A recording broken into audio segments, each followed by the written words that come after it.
Okay, welcome, ladies and gentlemen.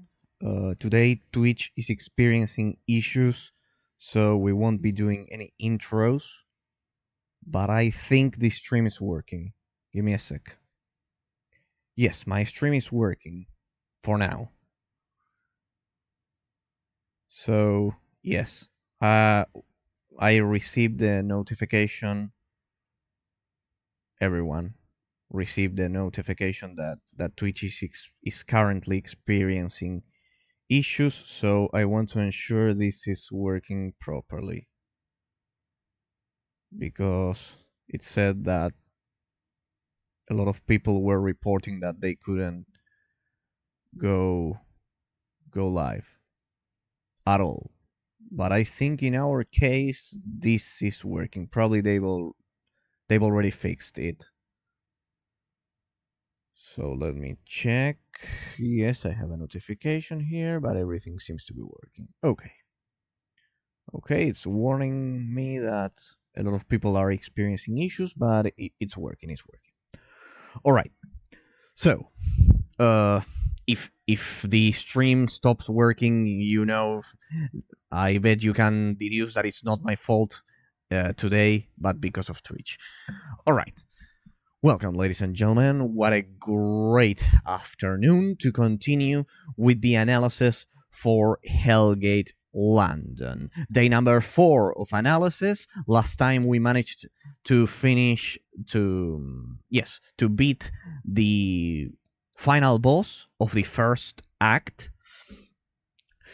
And well, we were basically able to beat the first act, and we got a lot of insights about the current state of the community regarding Hellgate London, thanks to a follower, thanks to Sayona. So we got a lot of insights regarding the gameplay system. I was also able to notice that the spawn system in Hellgate London is much more similar to Diablo. We also learned that the experience is also pretty similar to Borderlands. So I highly recommend Hellgate London for anyone who loved Borderlands or Diablo. And, well, the same could be said for those of you who like MMORPG games, but just keep in mind that the spawn system and the combat system are especially similar to those present in Borderlands and Diablo. Enemies, as you'll see in a second, if this is your first time watching my stream, you'll see that the spawn system, or the first time you are hearing about this game or watching a gameplay about it over at YouTube, you'll see that the spawn system is pretty similar to Diablo and Borderlands. Basically, enemies surround you, force you to... Yes, you can play in first person. Yes, just like Borderlands. But... yes, basically enemies surround you and force you to be on your toes, moving all the time. Because otherwise they'll surround you and they'll kill you. It's not like, for example, as I always use the same example, World of Warcraft, in which, common enemies, if it's not a raid boss or something like that, our faith will move mountains. They are simply there waiting for you to kill them and farm your XP, right? So we learned a lot of things last time. I highly suggest you check out the previous build. We finished the first act, so we're about to begin the second act. So basically, we were able to to close the portal rift. We meet the sage and everything. And I was told to get over here to this station, to this second station, and talk to this guy Orphan. You're back. Good. We must discuss Truth. Truth is the sage, just in case you're wondering. The one we talked to last time during the previous stream after we were able to beat the boss. I'm afraid my research into the sage has uncovered little, but for one obscure reference in a tattered scroll, I'd have counted her appearance a total loss. The passage is cryptic and archaic. The rough translation reads, "Want of knowledge births quest. Midnight's oracle records all. A mockery of wisdom, a tainted sage. In hell, it waits to teach." There's little else, and most of it incoherent. Nevertheless, I believe this oracle to be a perversion of the sage you encountered in an ancient demonic tome, the contents of which must slander truth with an unholy gospel.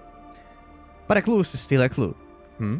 If entire galaxies have succumbed to the burn, as the sage claims, then truth cannot be unknown to the demon.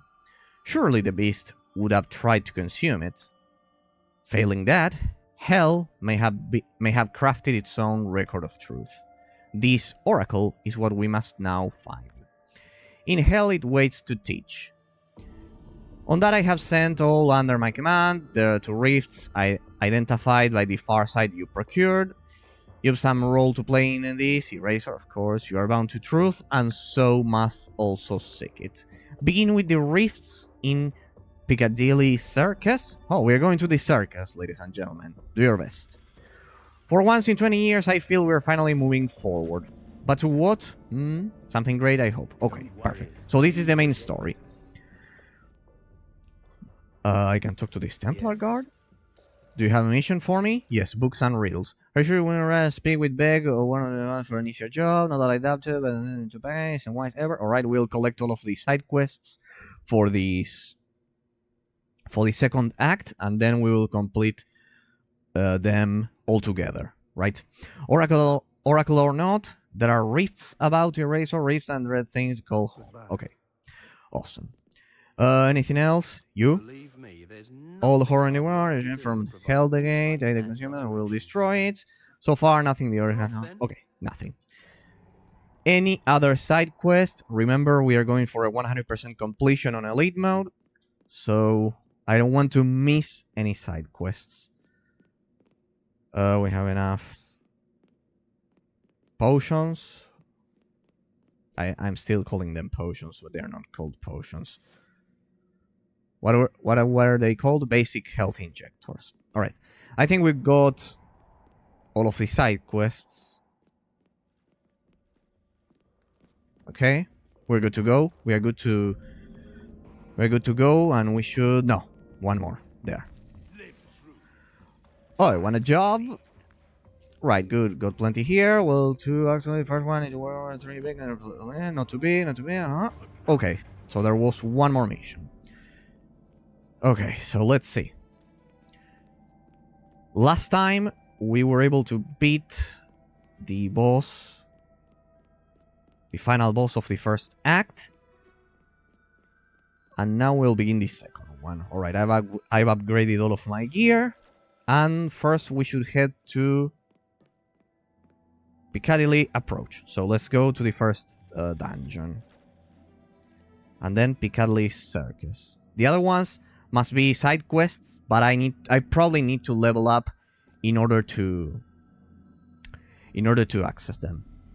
Oh, the surface! It's been a while since we've been here at the surface. Shrieker, ho. One thing's for sure, I don't miss these things.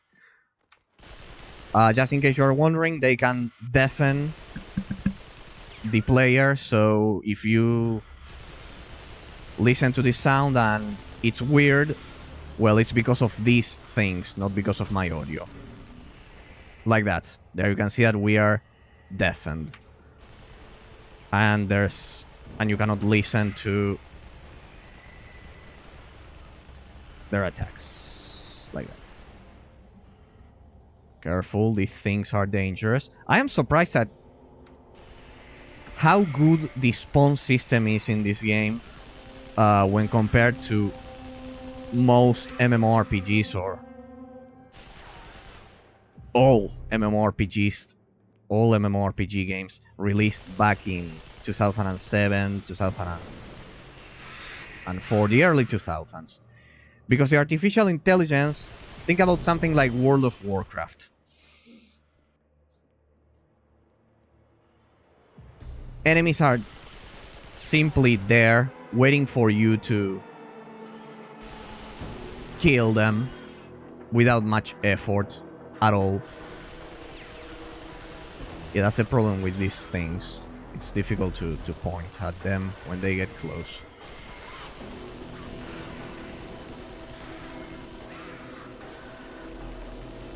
There we go. Saya Beacon. Wait, I think I had more missions. Yeah, one more. There we go.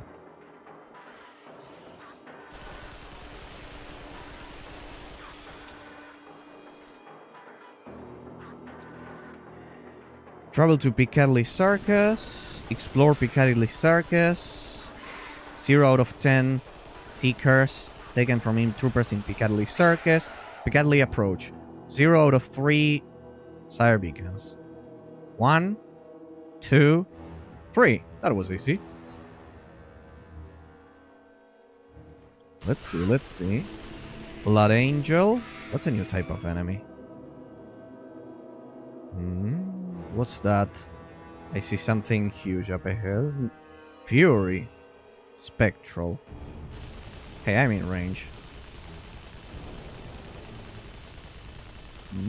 Could it be the first flawed artificial intelligence?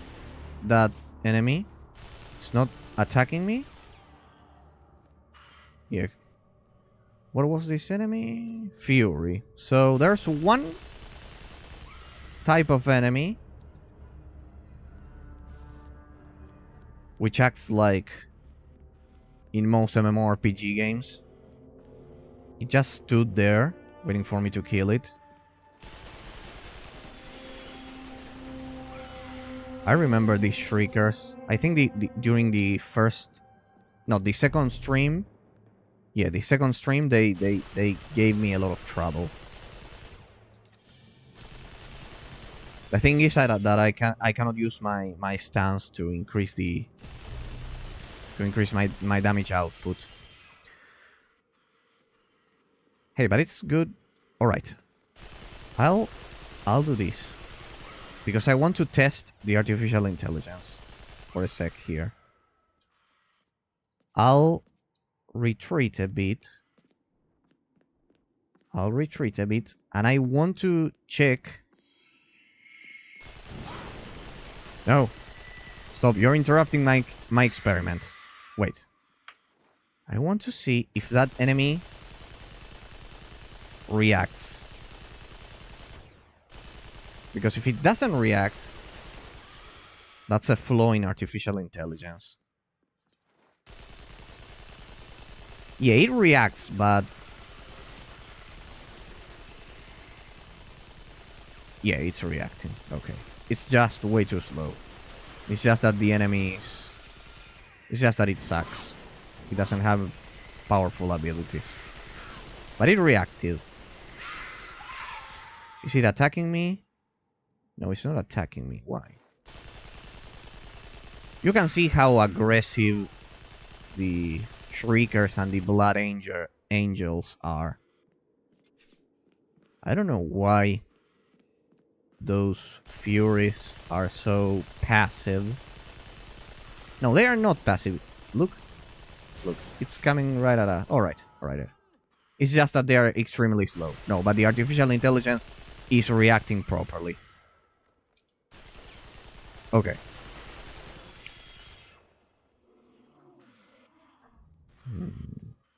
maybe they are meant to be dangerous, kind of like in narrow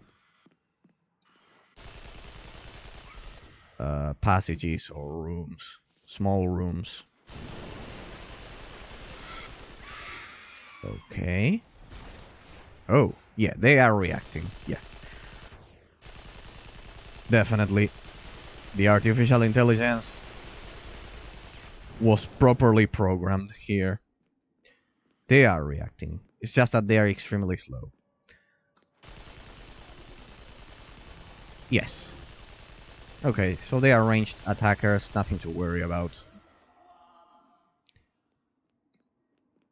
Yeah, maybe in a pretty... in a pretty small room, they could be dangerous. If you are being overwhelmed by a melee attacker, well, I can imagine them being dangerous. But they don't deal that much damage. I am level what? Level 9. And these are level 8 enemies. Alright.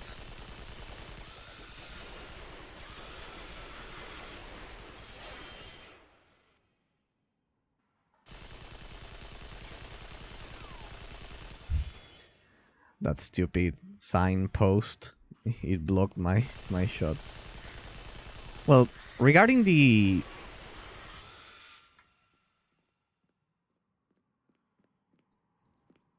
level design category for the analysis, there, while the game has a lot of recycling, that's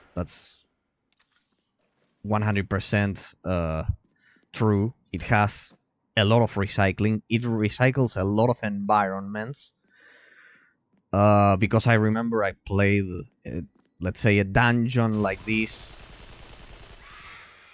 during the second stream, and it was kind of like exactly like this one. It just changed the kind of like the colors, and there were some flying creatures in the sky.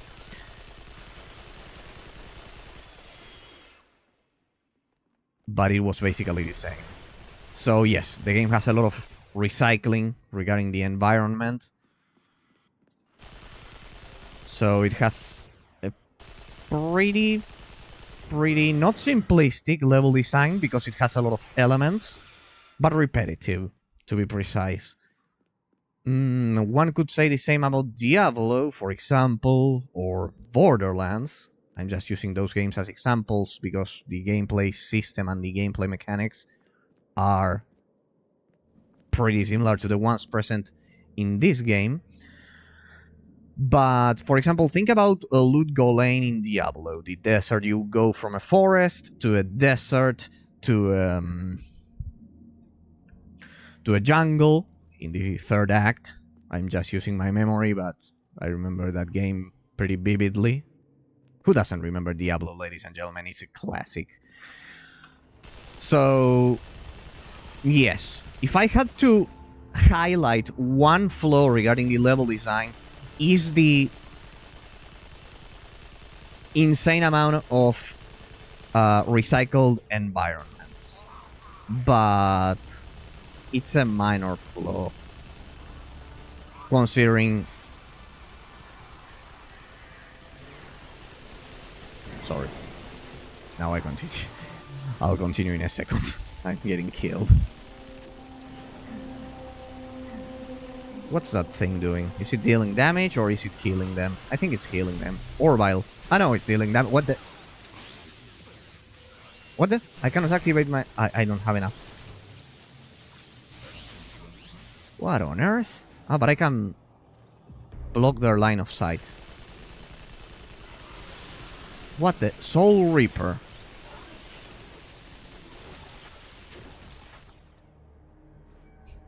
Now I don't remember what I was saying. See, this is the magic of video games.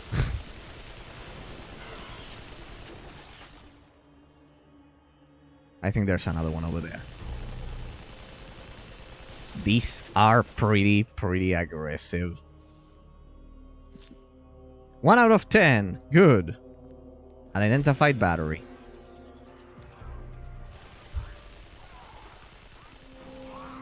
So, as I was saying before I almost got killed, the one flaw...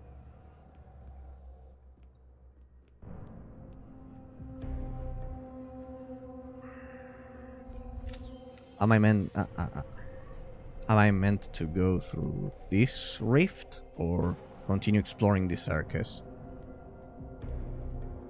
There's the circus. Hopefully it will add a bit of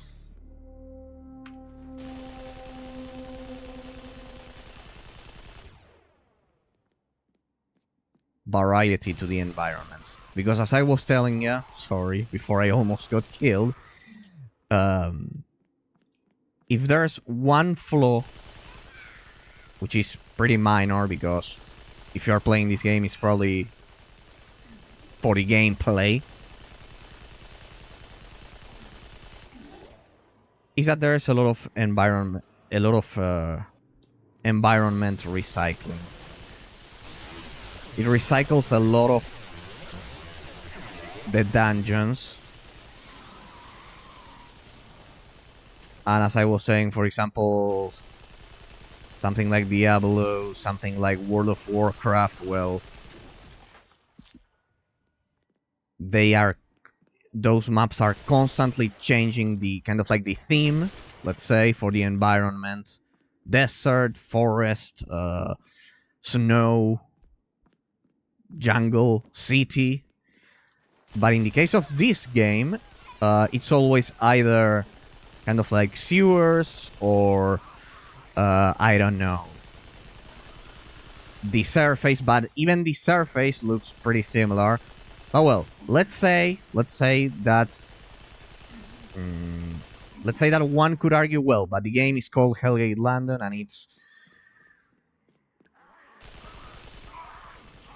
and it basically unfolds in the middle of London. So it's absolutely normal that the only environment is, in fact, the city of London.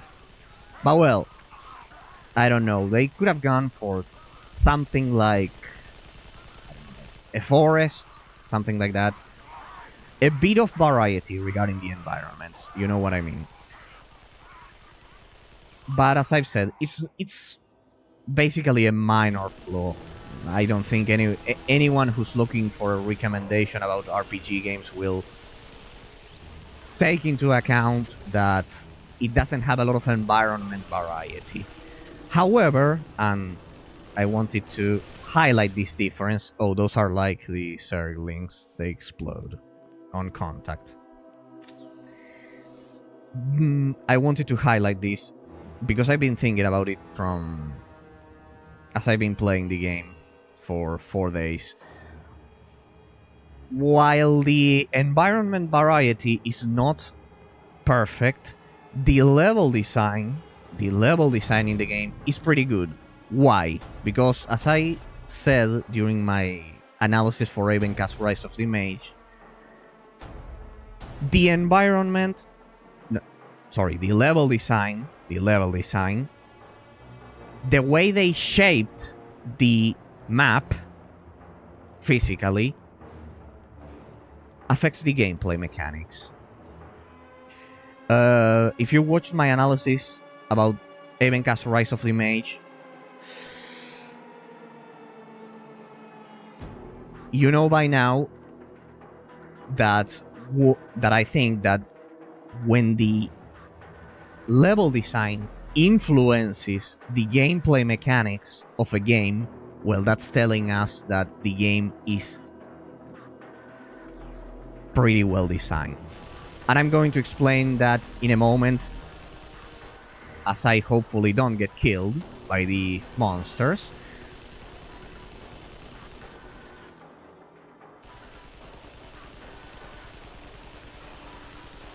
There we go.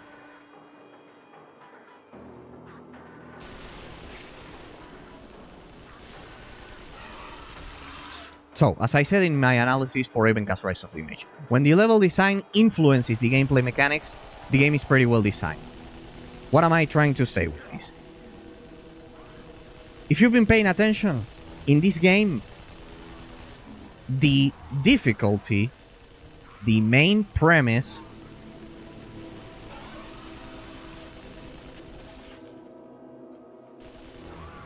is that you get surrounded by enemies and you get killed. Okay. And now, think about this. Think about this. Would the game be as hard as it is if all of the environments were like this one, like the one we are looking at right now? That's why I wanted to highlight this now that we've reached the surface. Exactly. Imagine all of the dungeons for the game were like this one. Kind of like an open field. Open world, like this. With a lot of room for you to maneuver and escape. The game would be extremely easy in comparison. So I think it was an incredible level design, and I can understand why they did it. That they've created most of the levels around sewers, right? Because I know it's sometimes something subtle that most reviewers don't take into account. They certainly never take into account the relation between the level design and how it influences the gameplay mechanics. But it's probably the most important aspect in a lot of RPG games, especially those with action elements like this one. And just like I said with Evencast Rise of the Mage. Remember, in Evencast Rise of the Mage, the dungeons is an extremely similar situation to the one we see here. The dungeons were so narrow, they are so narrow, that you don't have room to maneuver and escape, and you eventually get surrounded and killed by enemies. And it's the exact same situation with this game back in the sewers. You could see how I was struggling. Granted, I had no idea how to use my gear. I was using outdated gear, but you get the point. The fact that they went for small rooms and narrow passages for the level design, it's not a coincidence. I'm sure it's not a coincidence. Because it's that very same element, those small rooms and narrow passages, the reason why the game provides a challenge. Here you can see that in this, I mean, you can artificially increase the difficulty. For example, here, if instead of sending me these monsters, I have to face, I don't know, instead, let's say I'm level 10. All right. Imagine if I were facing right now level 15 monsters or level 20 monsters. That's not the way to properly increase difficulty in a game. That's artificially increasing the difficulty. The way to organically and naturally increase the difficulty in a game has to do with the level design. Imagine if all of the levels were like this one. Open world, like this, with a lot of room for the player to maneuver and escape from danger and everything. Imagine that for a second. The level design would be flawed because it doesn't support the gameplay mechanics. It wouldn't properly merge itself with the gameplay mechanics, let's say. It wouldn't be a perfect pair for the gameplay mechanics. But since most of the levels are designed around this particular spawn system I was talking about some minutes ago, the game manages to create a pretty good formula. Why? As I've said, because due to the fact that the environments are small in most cases, it forces the player to learn the game mechanics, and it also forces the player to properly position himself. I mean, if you don't position yourself properly in this game, you'll get surrounded by enemies and killed. And it is that very same level design, the one responsible for creating an organically designed difficulty, not artificial. They didn't put kind of like a level 15 monster, a level 15 boss monster right in front of you, so you would be level 10 right now. Imagine we're level 10, and imagine they spawn here, the developers for the game, they spawn a level 15 monster right in front of you. Well, that's artificially manipulating the difficulty. But in the case of this game, the difficulty is organically presented to us, thanks to how the level design influences the gameplay mechanics. Because you don't have room to maneuver, you can get surrounded. Because of the level design, you can get surrounded by the spawn system the game has. And that's what creates the difficulty in this game. As you must have noticed by now, I am getting killed far less right here on the streets once I reached the surface in this, let's say, surface dungeon, let's call it, than in the sewers. Right? So I was waiting for a surface dungeon to highlight this, because I've been thinking about it for some time now. But I didn't say it previously. Because I was waiting for the game. I was waiting to play more of the game, because I've been thinking about this since the second day of gameplay. But basically I wanted to wait until I saw a bit more about the game, because maybe it had some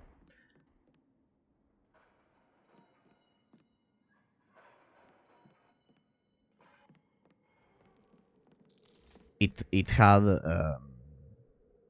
more open world zones in comparison to the sewers, but so far it doesn't seem to be the case, because this is, I think it's just the third surface dungeon I've encountered, compared to the insane amount of sewer dungeons, let's say, that we've been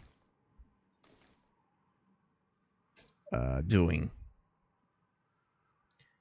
Blah blah blah blah blah blah blah blah blah blah blah blah blah blah blah. Automatic rifle, electric, direct, only one mod, 3 mods. I'm keeping that one. So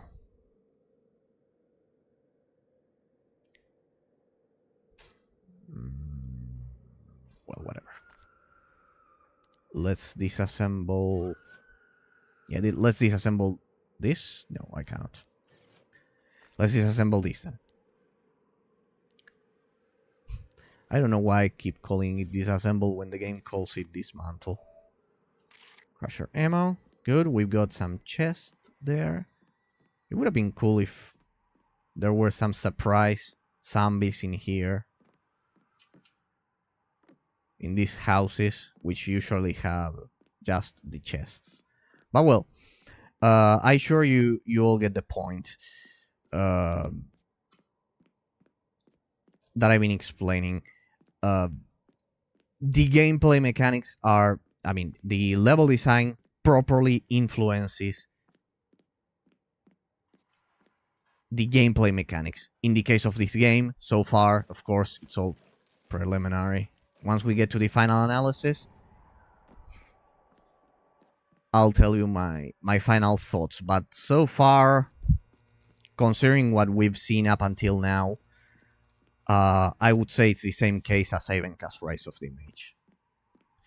The passages, it has a lot of small rooms and narrow passages, and as I've said, that level design philosophy properly influences the gameplay mechanics, because you don't have a lot of room to maneuver, and that's what actually organically creates the difficulty. It's not artificially created like in a lot of games. Think about something like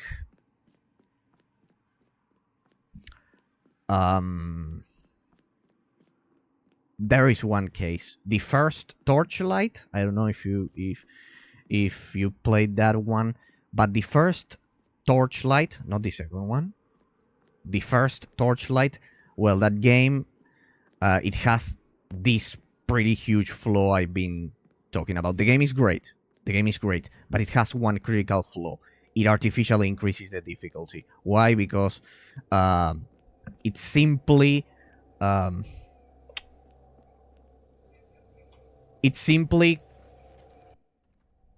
all right, enter the Oracle's dungeon. Okay, it simply pits you against high-level monsters, kind of like in the middle of a difficulty spike, to artificially increase the difficulty. However, in this game, what level are these things? Level 9. I don't know why, but I think I should retreat. See? This is what I've been talking about. For example, this could be a perfect example.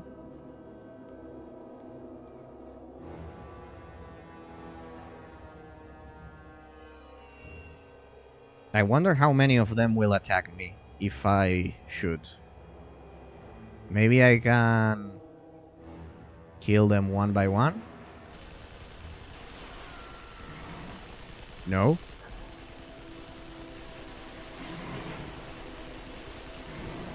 See, this is a perfect example of artificial increasing. See? A lot of... These are not high-level monsters, but they are kind of like a lot of boss monsters. However, as you can see how little room I have to maneuver. If I had a lot of room here, I could simply escape with that invisibility ability, and just and simply kill them from afar. But as you can see here, I am being forced to do this, and I'm actually cheesing the game a bit.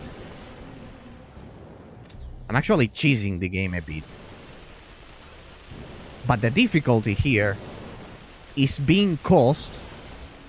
Hey, this was kind of like the perfect level for my example. The difficulty here is being created by the fact that I cannot retreat. If I were able to...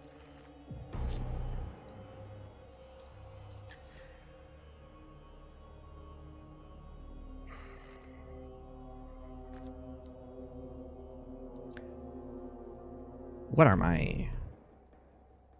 I know, I have good boots. I'll grab that just for the money, even if I'm not using it. Unidentified grenade launcher, cabalistic prism, cultist, Rhinegraves. I think I didn't upgrade my pants or what. Ah, yeah. 1824, that's difficult to beat. Well, you could see it right there. And I also had to employ this tactic, kind of like running around the Rift portal, with another mini-boss during the first stream, I remember. So it confirms my theory. The level design in this game properly influences the gameplay mechanics, because it forces you to fight without much room for you to escape, for you to retreat and and kill the enemies from afar, if you know what I mean. And in case you are wondering, well, in that case, I will simply grab a melee class uh, and simply, I don't know, solo it with a pretty OP melee build. Well, you can certainly do that, I'm sure of. It doesn't change the fact that you are unable to retreat. If you get overwhelmed, let's say, for example, you are using a melee class, you don't have any kind of issues, your class is not squishy. Your class is not squishy. Imagine this. However, for whatever reason, you get overwhelmed. Let's say you don't have enough health injectors on you, or I don't know. The enemy simply... It's the perfect counter against your build. Let's imagine that. It's the perfect counter against your build. Or it spawns a lot of monsters and you get overwhelmed. Even if you have a good build, I deduce that if you get overwhelmed by a lot of monsters, you will get killed and you won't be able to retreat. So even if you're using a melee class and that melee class is OP, it doesn't change the fact that the level design properly influences the gameplay mechanics, because you won't be able to retreat. You won't be able... Sorry. You won't be able to retreat, and you will get killed. So, at the end of the day, even if your class is not squishy, let's say, which I highly doubt on elite difficulty because I got killed in 2 blows by the Emperor, by the final boss of the first act in 2 blows. Let's imagine that you pick a pretty sturdy class, a pretty tanky class.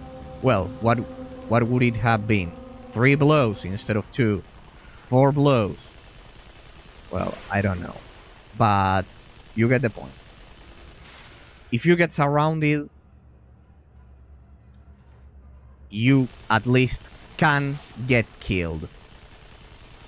And it's impressive and a pretty good design choice how they shaped the level design for the dungeons.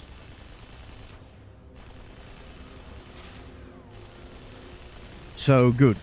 I'm pretty happy to see that in this game they took into account that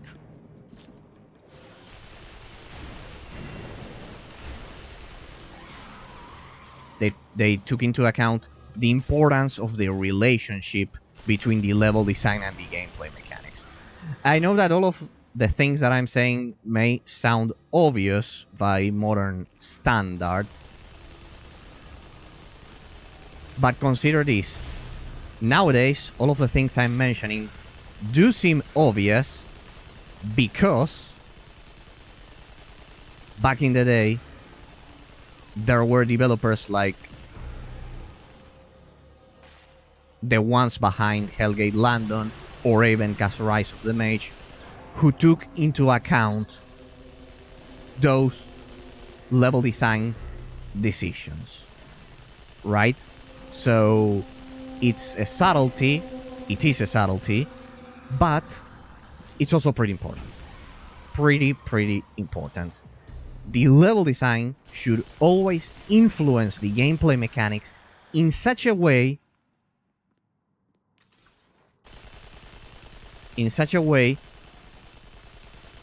that they are not only connected, in this case the fact that the small rooms force you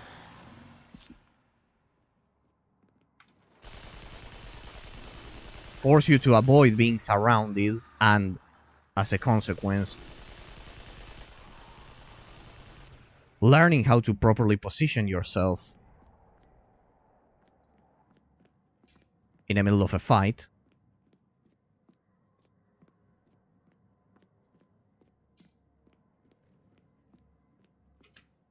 As well as the fact that it not only forces you to learn the gameplay mechanics and to develop a strategic mind, but it also, as I've said, it organically creates the difficulty. So those two things, thanks to a good level design, influencing the gameplay properly, you get those narrow passages, you get those small dungeons, which do those two things, which I'm going to take into account for the final analysis. How it organically creates the difficulty, because you cannot retreat easily. In a lot of cases, I would say most of the cases, 90%, the map you just saw, in case you are watching this as a YouTube bot and it's the first part that you clicked on, the first walkthrough, look at my previous walkthroughs and you'll realize that most of the dungeons were pretty what the... I don't like where this is going. I'm getting killed. No, it's okay. It's okay. For now, we're good. Okay. Screecher. If there's one thing I have to praise about this game, is the enemy variety. The enemy variety is on point.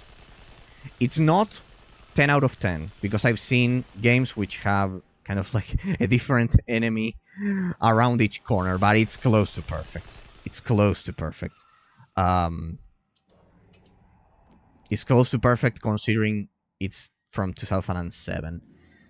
Think about, as I always use the example of WoW because most people have played WoW statistically, but well, that also has to do with budget, development times, so it also has to do with the fact that probably Blizzard had a lot more time and money when they developed World of Warcraft. So, the environment variety seems to be getting better. So let's say that for now, the first act doesn't have good environment variety. However, the second one is better. At least it's better. And I am beginning to wonder if what I've been talking about, how the level design influences the gameplay, how it will... See, for example, these enemies recycled from the first act. It's just like that Lord Meal Might or something like that I had to apply the sedative to, and it took me a lot of time last time. But the monster is basically the same model. They didn't create any new models. See, for example, here I can do this, and at least deal much more damage. Imagine if I would have been able to do that. Maybe I need to level up before proceeding here. Maybe it's just that. Okay.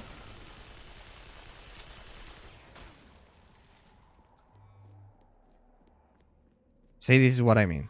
Artificially increasing the difficulty. I know, but they're the same level. I don't know. Maybe it's just this thing that's a bit OP. I don't know.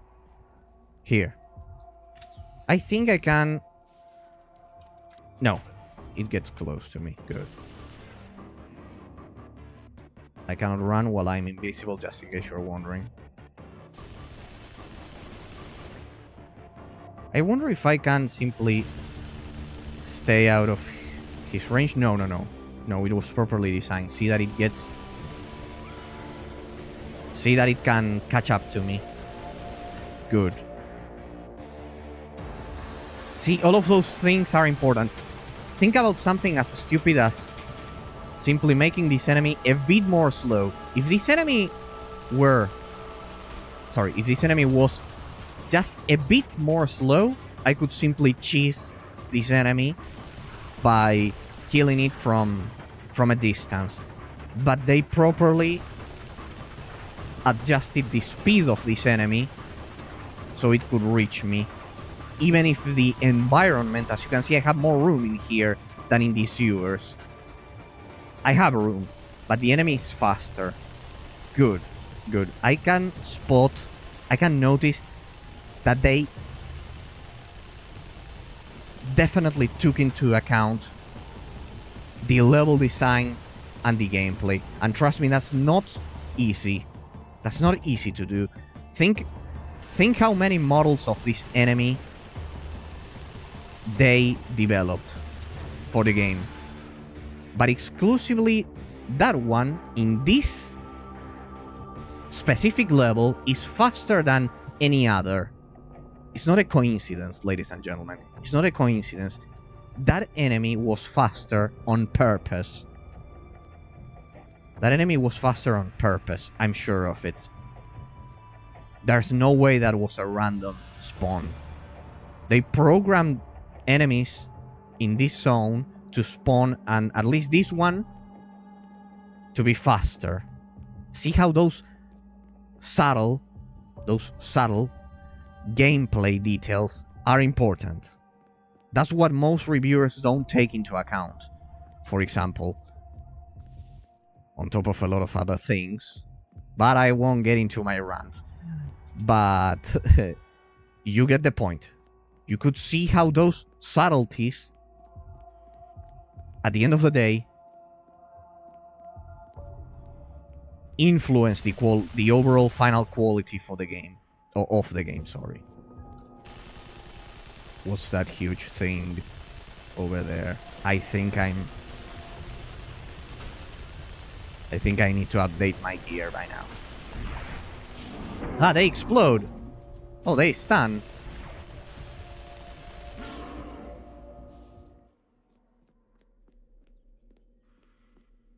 I think that's what we're looking for. Tomb of the Oracle.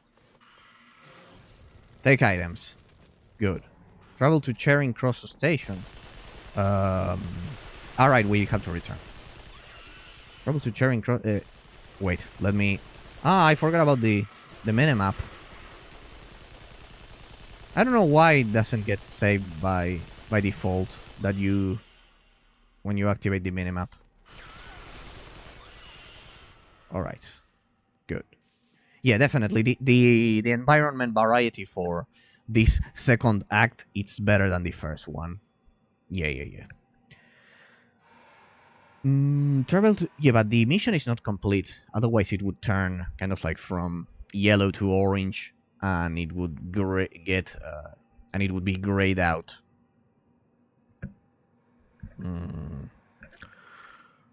What was it?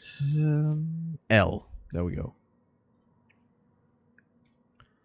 Travel to Charing Cross Station? Yeah, right, but isn't that the base? Yeah, that's the base. They can see it. We're at that yellow square, Piccadilly Circus. Then we come from Piccadilly Approach, so the green hexagon down there, Charing Cross Station. Yes, it's the base. We're done. But for some reason, the mission is not complete. Maybe... No, it's not the main mission. It's not the main storyline mission. Let me farm a bit, because I'm level 10 and that thing almost killed me. We'll have to grind a bit here. Live by the grind. I should have called this series Live by the Grind. Especially when I play Avencast and this one. No, that is good. I'll never be able to understand why some people don't like farming in games. It's the best. I mean, the only thing I cannot stand are turn-based games, and especially Japanese turn-based games. Things like Final Fantasy. No, I cannot. It's my flaw. It's my problem. I know it's very personal, but those I cannot stand. But farming for hours, as long as the combat system is good, it's just... even more time doing something that was properly designed. Ancient Ancestor? Ah, yeah, but that's not a boss. It looks intimidating, but it's not. It doesn't have the kind of like the TL name on the title, so probably we can kill it. It's just big. The bigger they are, the harder they fall. See, this one is also faster than Lord Mielmite or whatever. The one I spent an hour trying to use the sedative because I was stupid and I had to restart the mission.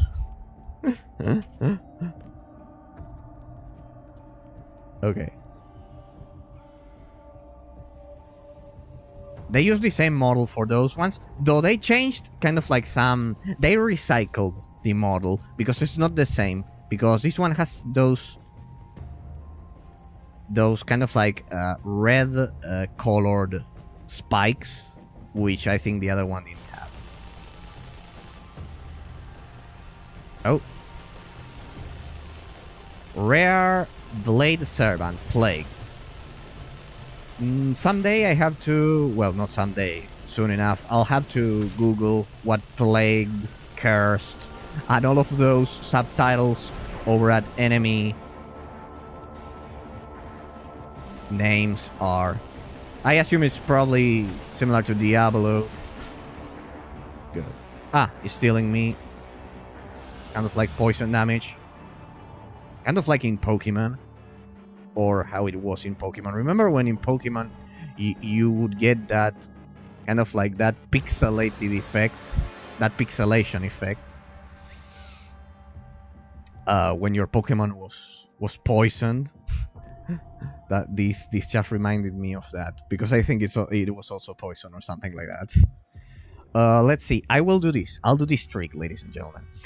We will farm a bit more of experience until I'm more or less close to leveling up, because I have 3 missions that I can turn in. If I can grab some XP and then turn in those 3 quests, I will level up and I will be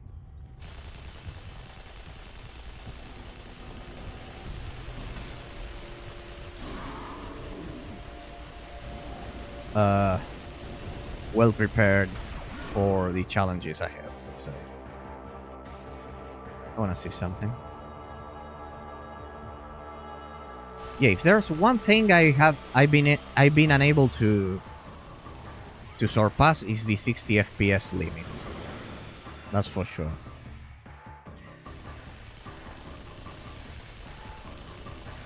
I don't know why, because the game has the option to go for unlocked frame rate, but I don't know why it didn't work for me. It didn't work. I tried, but it didn't work. And I read online that yes, well, it said unlimited frame rate, but I couldn't get it to run. It gets stuck at 60 FPS, as you could see.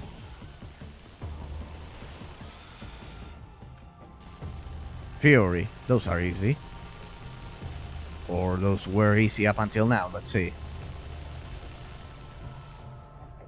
Good, good. The enemy variety, is this a chest? Ah. Okay.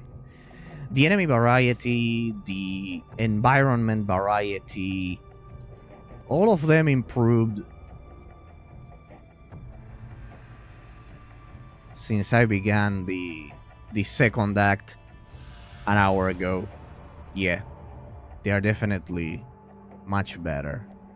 So see, that's why I always say that it's preliminary until I get to the final analysis, because there are games that simply don't reach their full potential until late game. An identified relic, blah blah blah blah blah blah blah. Cutted shoulders. And what am I using? What do I have on? I know I have some legendary shoulders on. Okay. Shatter Scythe. I wonder what that may be. maybe it's not for my class, but let's see. No, what's this? 3, 18, 30 plus 30 lack. What's that? What could lack be? This is only for the Blade Master or the Guardian, so dismantle. We got something over there. Rare Blessed Shard. Don't ask me why. A TL quality item. Was disassembled from a normal quality item, but well, it just happened. Okay.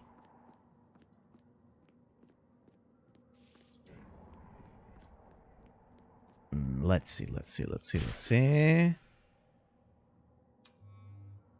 Shock shell.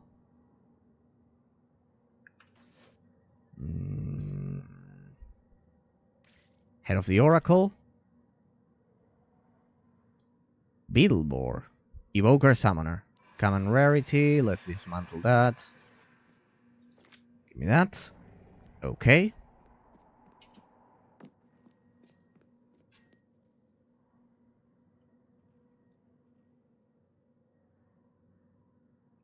Nice textures for 2007. It even has... Does it have reflections? No, it's part of the texture.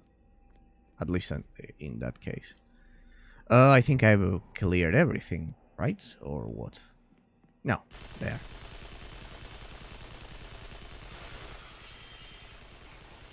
Awesome Screecher. So yeah, enemy variety here was much better. These Screechers, the Furies, those recycled skeletons, those kind of like Quake soldiers trying to attack you. Good.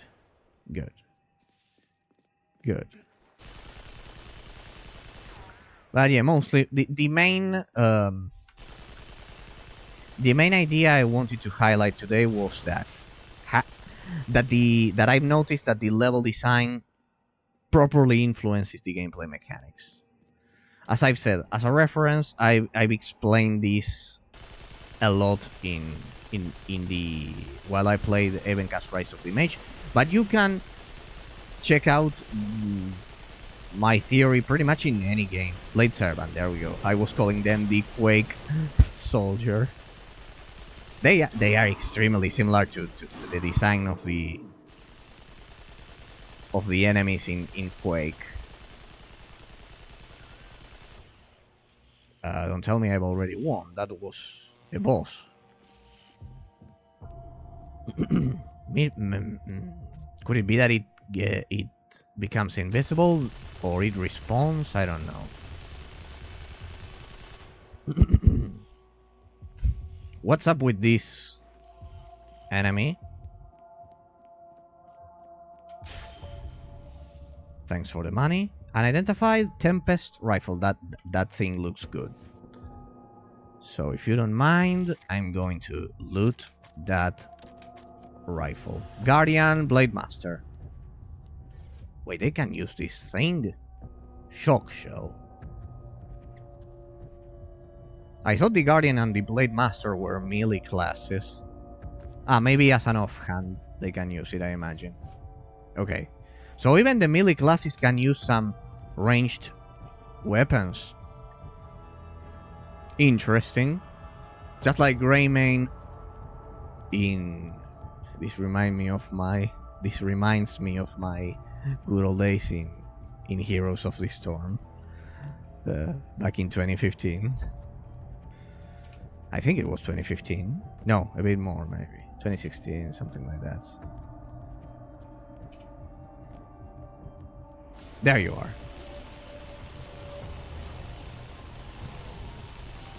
Interesting. Please don't run away.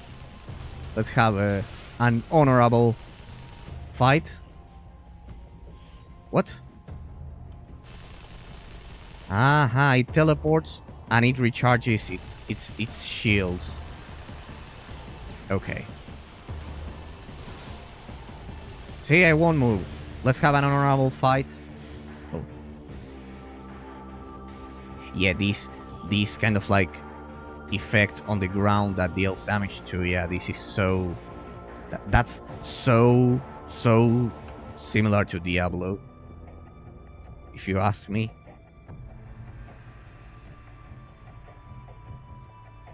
But especially Diablo 3, which means this game had the original idea, because in Diablo 2, yes, there were some. In Diablo 1, I can't remember any.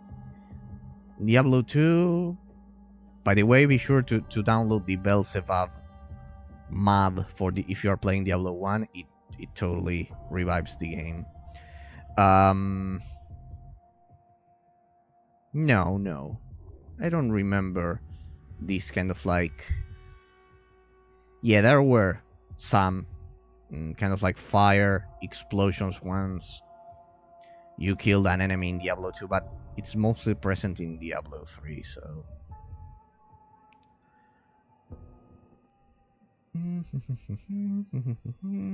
Evoker Summoner. Oh, no, I cannot use the Tempest Rifle. Oh. So the ones I use are the normal rifles, and the Evoker Summoner uses this Tempest Rifle.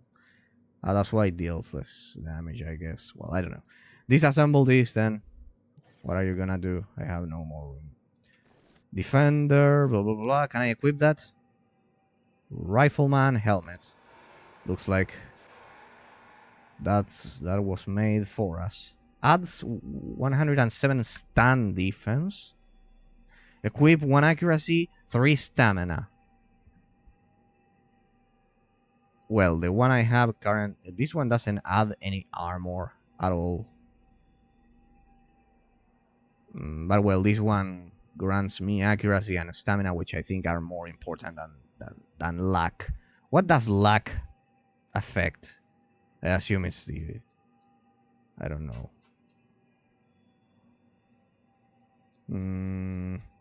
Interesting. Willpower, stamina. Nice. So, yeah, I assume it has to do with critical chance or something. I don't know. Or maybe... I don't know. Maybe it has to do with what you get as loot. So, when in doubt, accuracy and stamina, I guess. So, I think I killed pretty much everything here as I was talking. Besides, this one looked better. I don't know. Looks are a bit subjective.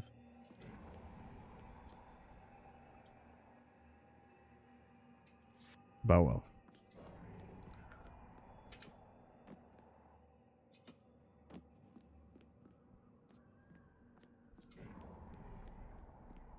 Okay, we're good to go.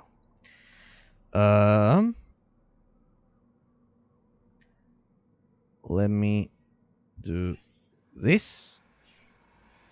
And look at that, it shows you the experience and how much you need for the next level, just like in WoW.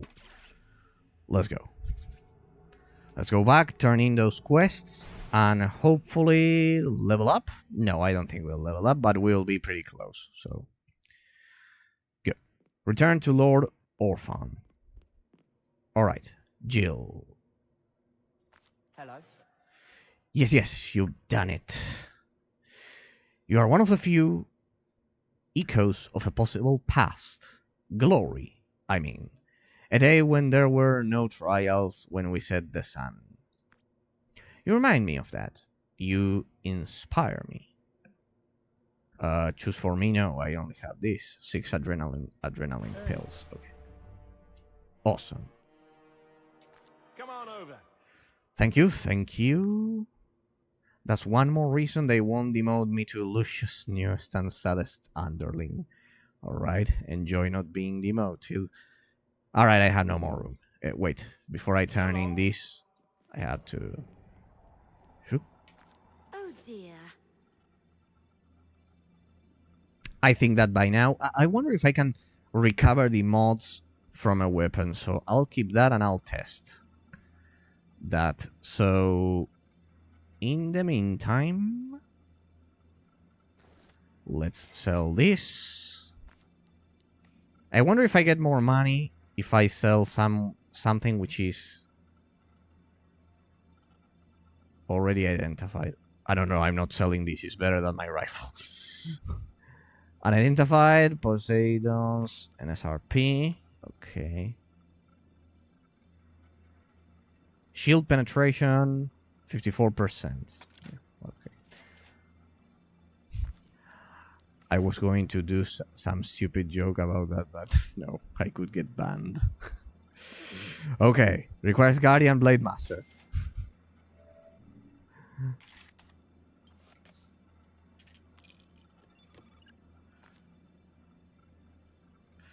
Unidentified relic.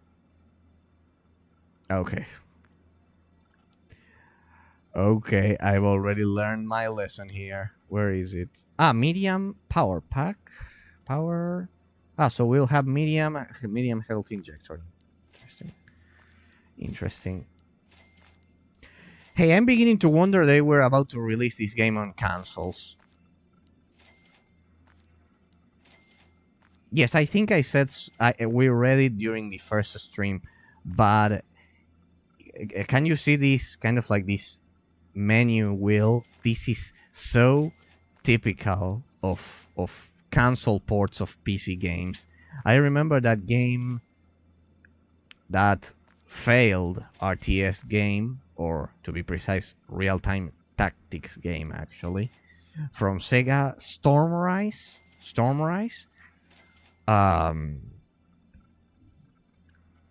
which was released on consoles. What a disaster, as you can imagine, a real-time tactics game on consoles. The controls is pretty tough to properly adapt them. But I remember that back during the 7th generation, there was this huge debate which revolved around if developers had the talent, or the ability in this case, because they had talent, but the ability to transition classic PC genres to consoles, because the consoles were much more predominant during the 7th generation. Or, to be precise, up until the 7th generation so far. They're still predominant, but not as much. Now the PC market has expanded a lot in comparison. Or at least that's what I've been noticing. Medium health injectors, medium health injectors, medium health injector. I think we have enough. Because each time I buy, it's kind of like 5 of them. Okay. I'm equipping this thing. I wonder if I can disassemble the mods from that rifle. No, and I need one. Wait. I need the. Use this canister immediately to catch. If you catch fire, increases defense against fire. Blah blah blah. Hunter's tech, weapon accuracy. Blah blah blah blah blah blah. Where are the? Ah, here, the analyzer. So I should get 4. No, 2. What? No, it's 1. It's just 1. Maybe I had a lot of health injectors from the loot. Yeah, probably. This wheel menu that you see here, this is a console element. 100%. You can see it in every game port, in every game transition of the 7th generation especially. For example, I can tell you these cases. Not only Stormrise, or whatever that thing was called, that RTT from Sega. Tom Clancy... What was it called? It was also a real-time tactics game. A pretty similar case to Stormrise. Tom Clancy End War. Yes, Tom Clancy End War from Ubisoft. A real-time tactics game and it ended up with the frame rate capped at 30 FPS on PC. And do I have 4 or 14 here? Or do I have another? No, I have 20 here and 4 here, and the other one is the price. The green one is the price. Tom Clancy End War, a pretty similar case. It ended up releasing on consoles, and it also used these wheel elements just like Stormrise and pretty much any game that was trying to transition from PC to console.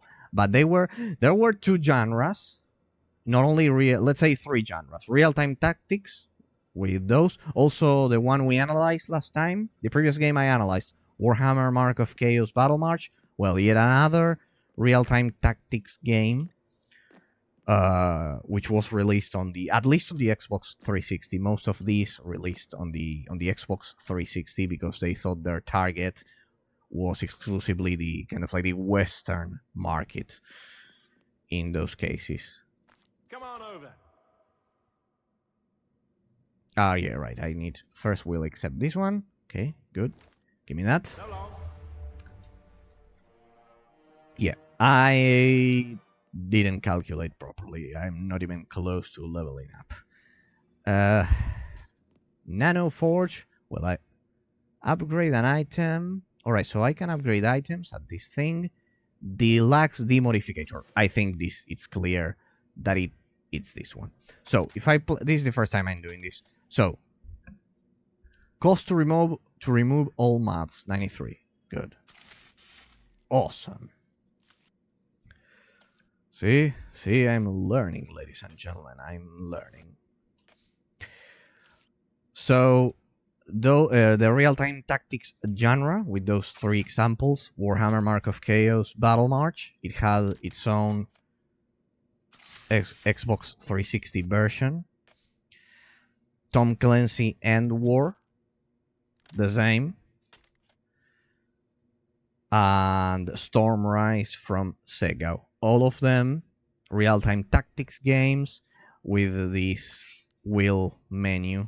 They tried to use this wheel menu, which had been previously used with Mass Effect. Pretty much Mass Effect was the game that made this wheel menu popular with those during the 7th generation, especially on the Xbox 360, because it released on the PS3, I think a lot of years later because of an exclusivity contract with Microsoft at the time.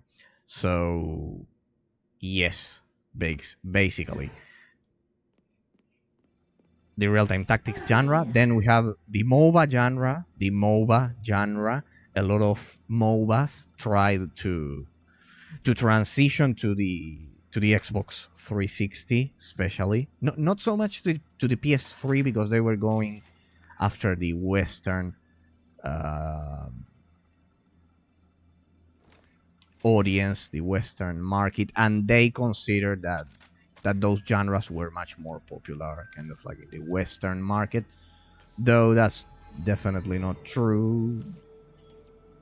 But well, that was the plan, basically. And they released the Lord of the Rings. It was something. No, it didn't have the name The Lord of the Rings. It was Guardians of Middle-earth. A pretty interesting MOBA. You can play it offline nowadays because the servers went down, but it had offline options just in case you're interested. An offline MOBA, Guardians of Middle-earth. I know my recommendations are always so niche, ladies and gentlemen, so niche. But well, just in case you are interested, you have it, and you'll realize kind of like this instantly that game tried to bring the MOBA craze that was present at the time on PC to... Whoa, what's this? I know this is a rocket launcher. My bad. I thought it was an automatic rifle. I said, well, no. Way too lucky. Let's sell that. Because now we got this one. So, 74, physical direct, electric direct. Alright, we'll get our first elemental. We just got our first elemental automatic rifle.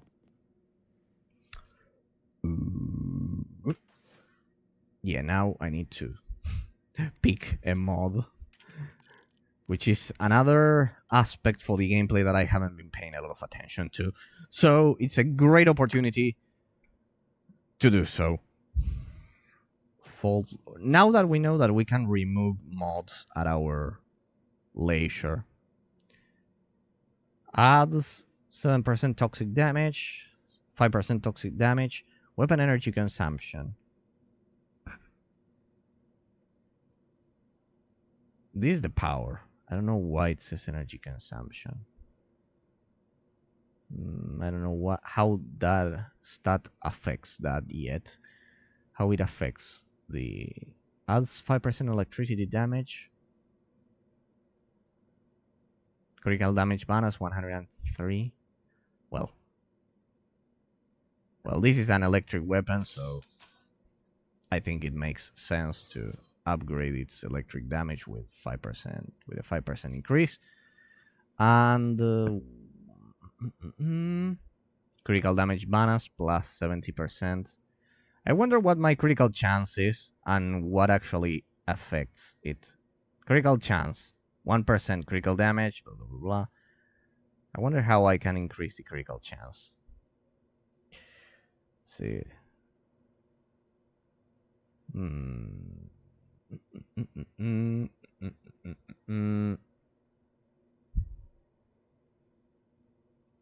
Personal blah, blah, polluted ammo. Okay, splash damage radius. We don't need that. We don't deal splash damage. Spectral plane. Blah, blah, blah. Increased range. Shocking tech. Electricity damage. Let's go for that. Good. Anyways, I can disassemble those. So we have 85. What else? What else? What else? Increased range. I have a lot of those, I think. Fire damage. Okay. Just for experimentation's sake. I know, but it's not. Ah, no. It doesn't have the proper. Doesn't have the proper. The proper slot.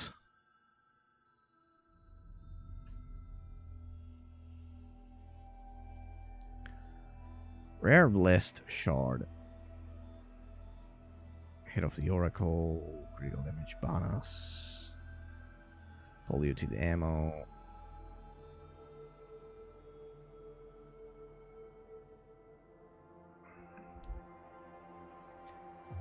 I'm beginning to think these relics are used to upgrade different weapons.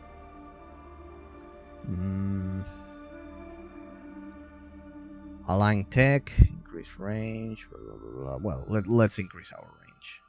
No. I wonder if I can buy something which increases that. Adds 6% spectral damage, 6 toxic damage, let's see.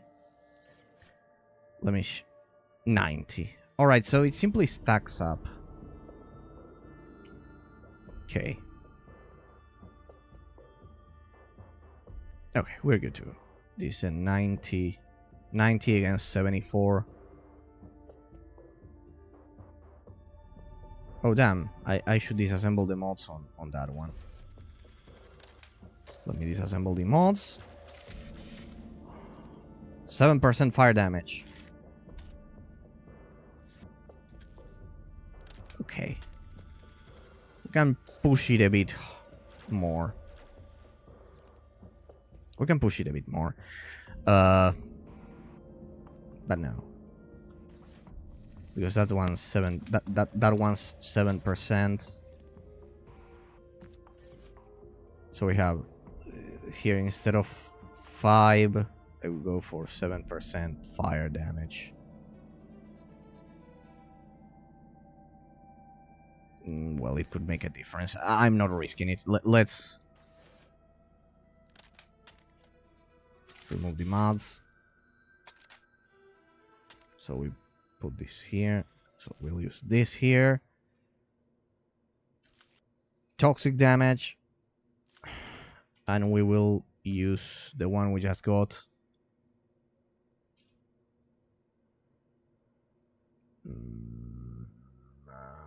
Where is it? Where is it? Where is it? Here. Fire ammo. So we have fire, toxic, and electricity damage, and the percentage should be higher. Let's see. Let's see, ladies and gentlemen. Here. So. Good. Right, no, but I'm so stupid. The shape. The shape. The shape, it was meant to be used as the my bad. Sorry, I was not paying attention to the shape. So, I know what you're thinking. Just 2%, will it make a difference? Yes, it will. So, 5%? No. I wonder if it fits that. I wonder if it works at all. This one works. This one works. Does this work? No. No, it doesn't work. It has to. So the shape of the battery needs to be exactly the same. For example, this one, as you can see, it has one battery and one ammo. Okay, they are different types. This one doesn't have ammo, it just has batteries. Perfect. See, as easy as playing those baby games that we used to play back when we were babies. Fit the form right here in the thing. Okay. Eventually I'll have to sell a lot of these things, but well, not now. So as I was saying, a lot of genres transition. Real-time tactics, I've already talked about it. The MOBA genre, excellent, I knew you would succeed. Erasor, it seems Lance Price was not exaggerated, but this appears to be a severed demon head. Indeed it is. And quite an animated one at that. You are positive it's the Oracle? Yes, I killed it. Well then, I suppose truth comes in all forms, doesn't it? Yes, it must. So then there must be truth to find here too. We just have to extract what we require. Perhaps the direct approach will serve. Oracle of the Dark, heed me. I seek truth, and so command you. Command ya. Speak it. Well, yeah. Don't ask me to read that. Don't ask me to read that. Blyar, well, some rare, strange noises. Ook. I don't suppose asking this foul thing to speak truth in a human tongue would work. Well, you need a translator, see? I could help you, but I don't speak demon. Just English, Spanish? No. I cannot help you. No, I should have known this wouldn't be easy. A tainted sage, my research said. Of course, the blasted thing won't be forthcoming. Well, I'm afraid this may take some time, so return in a while. Awesome. Hopefully I'll have made some headway with this. Okay. Do we have any side quests in the meantime? Anything else? Why are there such... There aren't many side quests here. Let me see. Why? I know, they are kind of like locked. I'm sure we need to progress through this story mode first. So now the mission is complete. Speak with Beck. Alright, I have to turn in one more quest. I forgot about that guy, because he's down here. It was this guy, right? Yes, okay. So, go, choose for...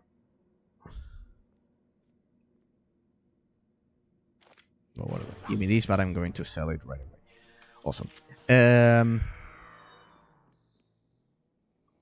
What did I do? I just pressed control. What?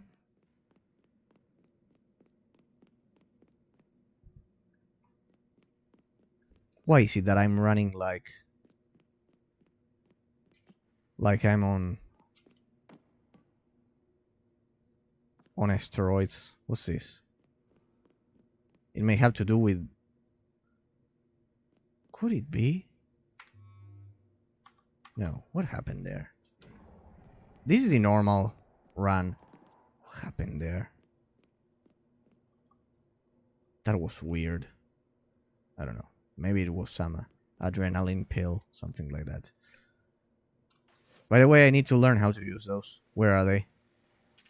Here. What do they do? These capsules stimulate the adrenal glands, greatly increase the direction damage speed of the injector by velocity bonus. Yeah, probably I triggered something like this. Yes, son. Blast it. I'll never get any information out of it. A little more I can do here. Maybe some help. There will be more specialized opinion. If anyone can comprehend it, the mad shrieks of a severed demon head is Lucius Aldin. Please deliver the oracle to him. Lucius typically resides in Green Park Station, but he's here now. I'll wager that's no coincidence. Blah blah blah. Blah. Most unstable. I would have not brought him into this if I hadn't already expended every other opinion, every single one. Please understand the man is truly mad and unreliable because of it. Be patient and okay. Whatever. My inventory is getting Why do you keep poking me? crowded.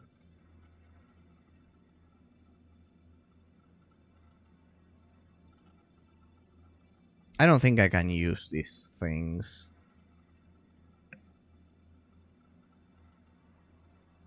Well, I have to sell some. I don't know. But whatever.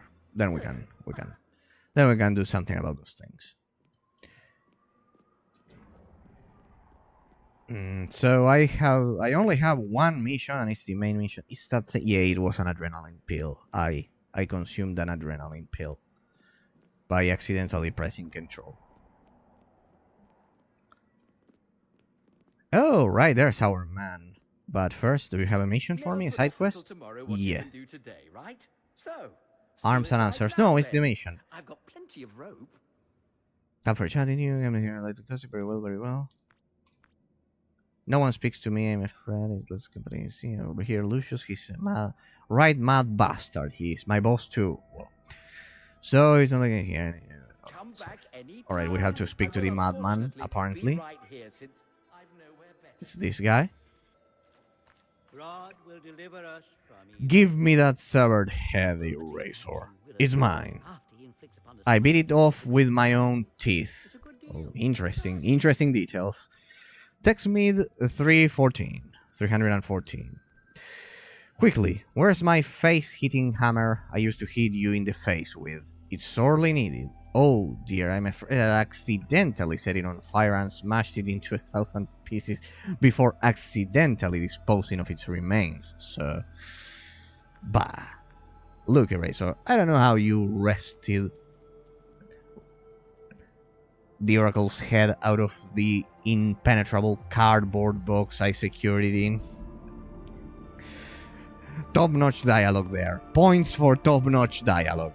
But it was put there for a bloody good reason. The bastard tortured me in hell for 1 trillion years. God damn it, this guy is nuts. Or was it just for top-notch dialogue? See, ladies and gentlemen, this is the kind of dialogue we are lacking nowadays in a lot of games. Anyways, that's why I cut it up and spread the pieces around London. Good. Whoa, now you actually need the Oracle Eraser. Oh, bother. I suppose you want me to help glue it back together too. Can't you simply use glue to kind of like fix that up? Fine then, I'll play your reluctant ER doctor if the need is so great. The endless hell torture is all split milk anyway, right? And I suppose it isn't exactly neighborly to hold a grudge after you've chopped someone's head off. Too right, sir. Way to stick to your guns, sir. Shut the face hole. I am preparing to say things. The oracle's brimming with knowledge, Eraser. Spooky knowledge. But it's not going to dish unless stitched up. So what do we do? Embroider it? Or what? My bad. See, this is a good thing about this game, you can go back. Our makeshift operating room will have to be in Green Park Station. But first, text me. My back, it itches. Come appease my back by regrowing this poor little leg. I'll see you later, unless a meteor strikes and kills us all. Poor guy. I'm beginning to feel bad for this guy. Top-notch dialogue.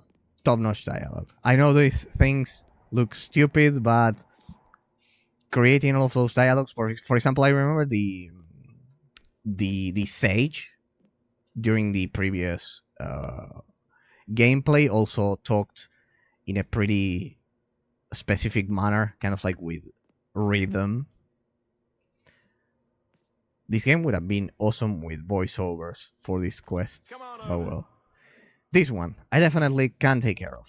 I don't even know why I volunteered to do it. Truth and oracles be damned, Eraser. I really need you for this. Turns out I was in such a rush to be useful I might have raised my hand when John mentioned something about needing a nest of defilers cleaned out of Green Park Approach. Did you think I'll deal with it? There are only 4 of them. Blah, blah, blah. I mean, you're a champion, right? Good. So long. And it's at the same spot that we are meant to go. I see one more quest. Wanted. We need that. Okay. Green Park Approach. Green Park Approach. Everything is at Green Park Approach. So we can only go to one place right now. I don't have any other side quests available. We can only go to Green Park Approach, ladies and gentlemen. So, let's see what we have in here. Oh, look at that. This is so recycled. Yes, here it's 100%. See, this is for example, this is the same as the dungeon we cleared during the second day of gameplay. During the second day of gameplay, I remember I cleared a dungeon which was exactly like this one. The only difference is that we're kind of like halfway of that dungeon, so... Hey! Look at that. The ammo is different. Wow. So the ammo is different. Now that I have electricity damage, why are they not reacting? Come on, attack me. Why is the artificial intelligence failing? That's right. Good. See? That one is doing its job properly. But you, no, you didn't react fast enough. Yes, this is 100% recycled. See, this is what I've been talking about. We had some awesome ambience some minutes ago, which was brand new, but here this one is recycled, for example. However, they teleport, and they, what the stalker, so I need to be careful with those ones. So I'm intrigued by this. So the type of damage your weapon deals affects attack speed? Could it be? Because I didn't have this attack speed some minutes ago. That's the... Let me check, because maybe... Let us check, because maybe the weapon has some properties. Damage... Critical damage bonus... No, it doesn't. It's not the weapon itself. It's the type of damage. Could it be? Damn, this is so weird. I didn't change my equipment at all. So the type of damage affects attack speed? Could it be?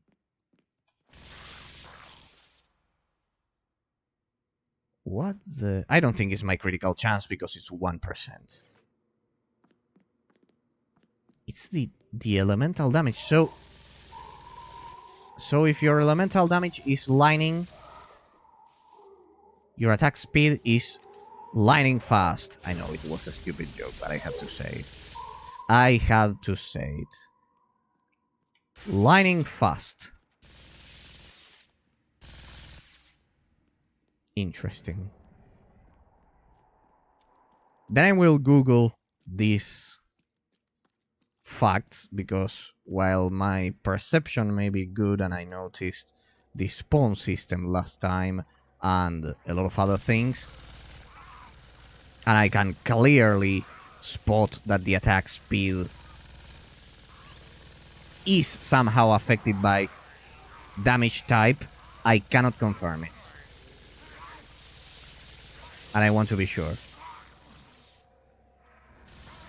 I'm inclined to say yes.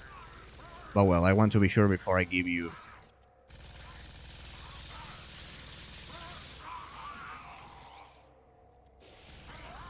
my final conclusion. And also, of course, the accuracy has been affected. It's much faster, but the accuracy has been affected. But well, it doesn't matter. I don't know why I'm still killing these things. Okay, let me test something, because these are summons. If I kill the summons, does the game grant me XP for killing the summons? Because this is a classic and cheap and cheesy farming tactic that most games, or a lot of games, don't take into account, and because of that the game turns pathetically easy. Alright, it doesn't seem to be the case. Okay. See? This is what I've been talking about. See how the difficulty is organically designed? I was literally killed over there I would have been literally killed over there if it weren't for my abilities. But see how they surrounded me it's kind of like instant. In a matter of instants. It happens instantly. You get surrounded and you get killed. Damn. So these are kind of like summons. Imagine what would have happened if I hadn't upgraded my gear. I wonder if I can kill that thing by shooting through the portal. Is it me or these corpses are... No, that thing is responsible. Zombie summoner. There we go. Okay. There we go. What's that?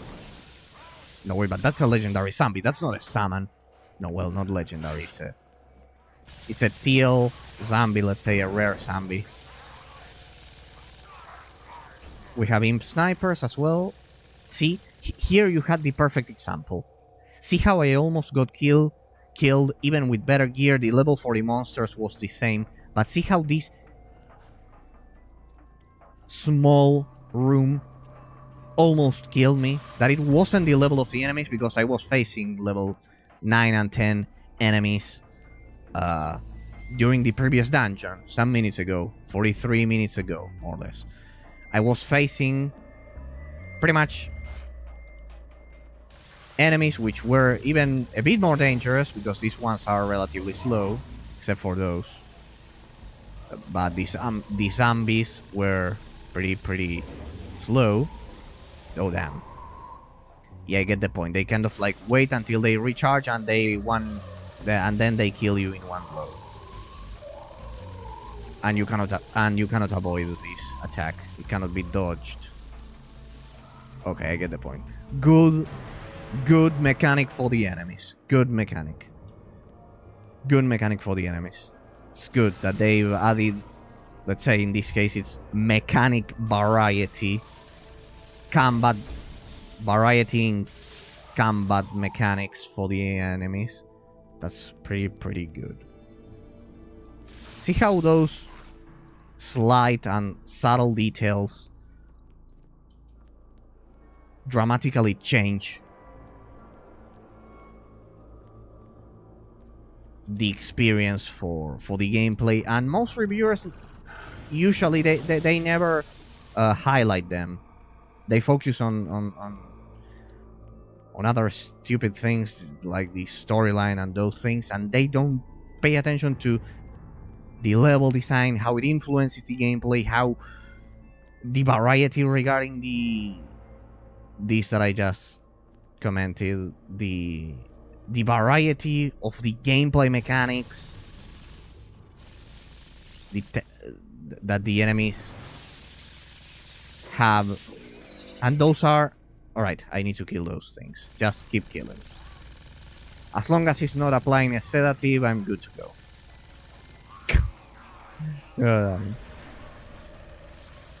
Alright, now I have to kind of like... Good.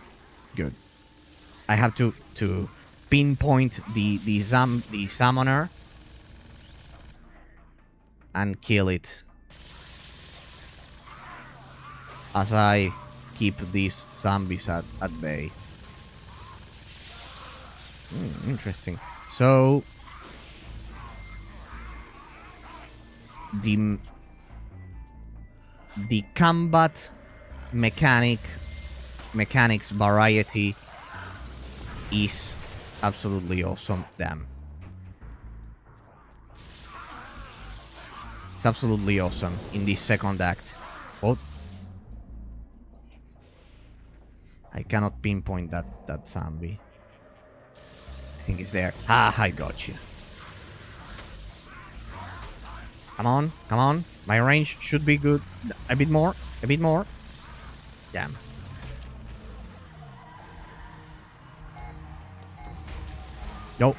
No. Well, I killed it, but he killed me. Well, I think there are several zombie summoners. I was close, though. Good.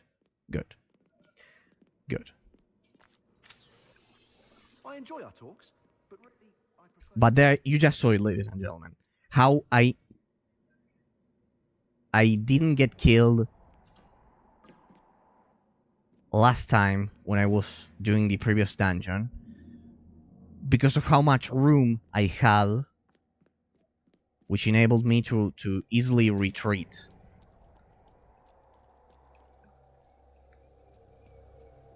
But here you are. This what we just saw is the perfect example of what I've been commenting during this fourth stream all the time. How the level design affects the gameplay mechanics. You just saw that I had no room to escape the zombies. And if on top of that we add the fact that these zombie summoners, basically their combat gameplay mechanic is to overwhelm you with the summons, it's the perfect match. You have no room, you have these guys constantly summoning more zombies. Ah, there it is, and it's... Well, I think you get the point perfectly. Besides, you could see that it was hidden over there. That's why I couldn't spot it. It was totally hidden. Right over there. It was totally hidden. There was no way I was able to pinpoint that without getting killed. Okay. There was no way I could deduce that guy was over there without getting killed. Yes, I know they have that stream of orange energy, but you don't have time to react if you get caught by surprise. So I think this stream has been so far the perfect example of why level design, why it's important that level design properly influences the gameplay mechanics, because it creates the perfect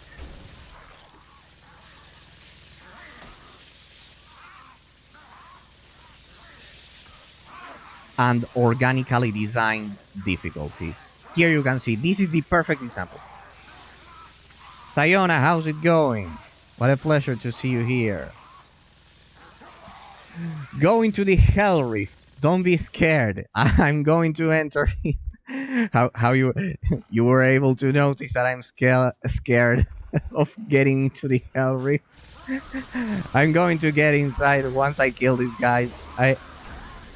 Because I assume they are of a much higher level, but first I want to kill this zombie. Uh, yes, I was doing perfectly up until now, but this narrow... Ah, it's a legendary summoner. It's a legendary summoner. Damn. Alright, that's the problem. The zombies... It's teal. I got a legendary I don't know if that's a random spawn or not. I don't think it's a random spawn. If it is, I am pretty unlucky. But yes, that thing... There you have it. Rare zombie summoner. Heavy. Yes, it's pretty resistant. What a perfectly balanced enemy spawn design. How am I supposed not to be scared when this thing is killing me and it's outside of that rift? Healthy. I'm sure that thing regenerates. When you can get napalm striking demolition tree. Alright.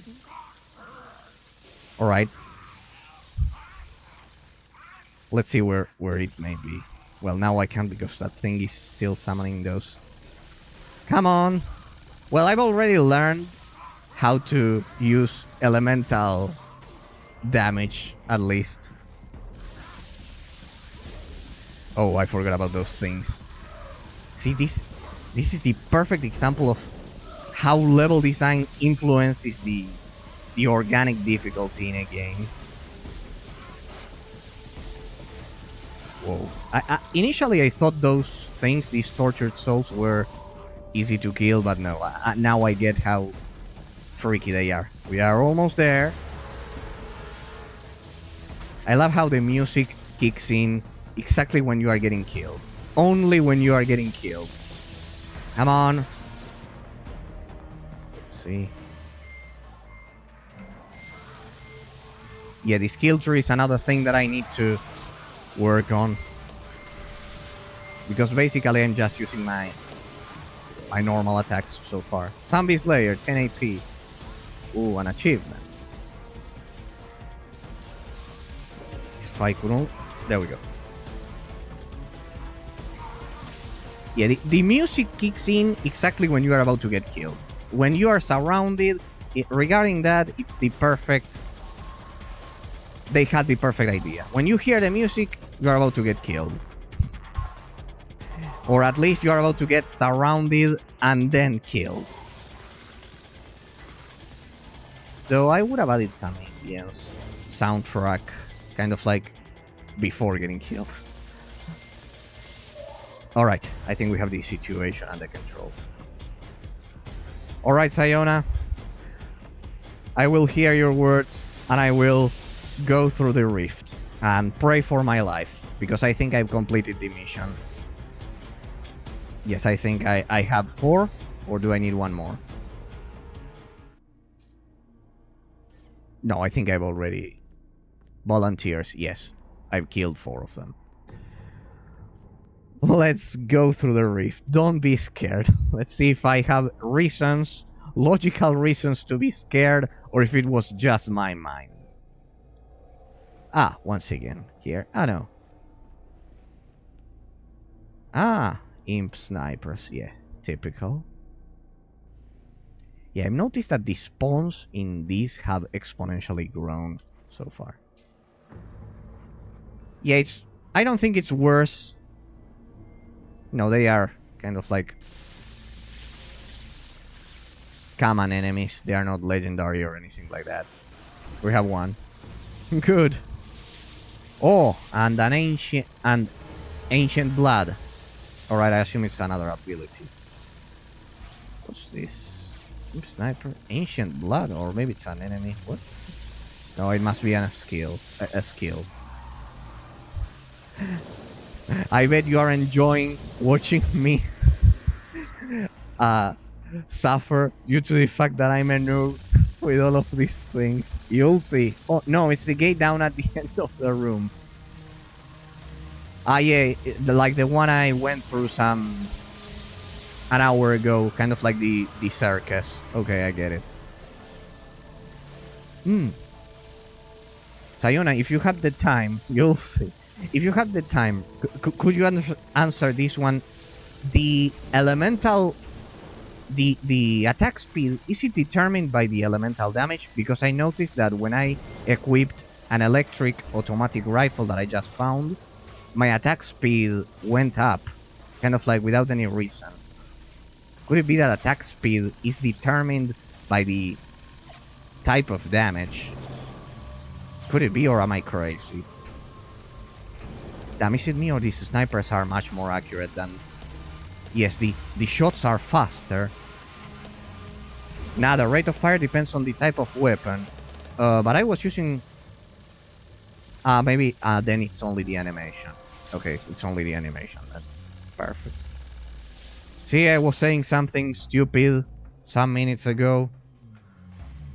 What would I do if I didn't have you here explaining those rare things? I would have to Google them, and it would take me hours and hours.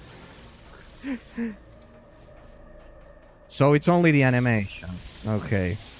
That explains why my damage hasn't... Well, it did go up. It did go up, but not by a lot. Okay. So attack speed is not determined by the type of damage. Okay. Okay, it was way too crazy. But well, this game is crazy in a lot of aspects. The spawns, the how you get surrounded and killed. Why the music only kicks in when you are getting killed. That one I will never be able to explain, no matter how much I analyze the game. Oh, they follow you. Okay. Yeah, the shots of the snipers are much faster, I've noticed here, than in previous dungeons.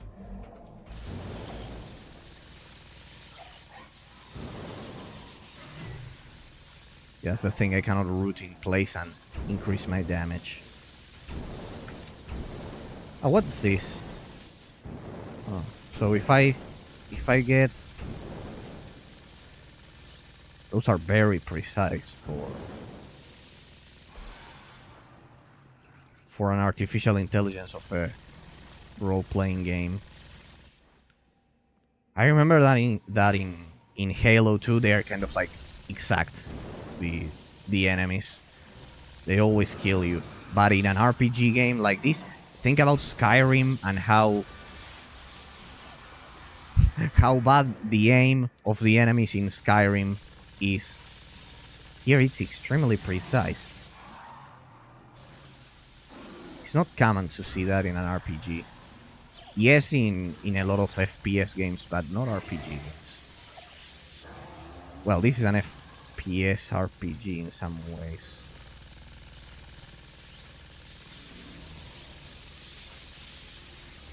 Diabolist. Imp Diabolist. Maybe this is the enemy. I know, Ancient Blood. We'll see. It'll be a pretty interesting surprise.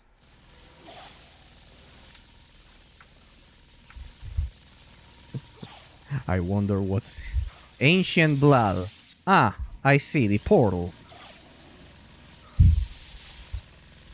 I bet you must be laughing because you know what's ahead and what's waiting for me beyond that portal.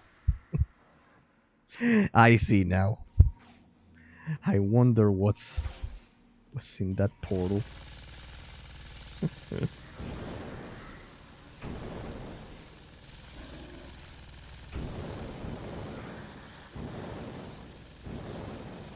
Alright, so the animation... Alright, at first glance, I thought my stance would get disrupted by being attacked, but no. I can see the icon over there at the... almost, let's say, top right corner. Right below the map. Alright, so this is Ancient Blood, Sayona. This is what you were talking about. Let's see. Green Park but I was... I think I wasn't meant to go this way. I was meant to go to Green Park Station and go back. Well, doesn't matter. I can farm.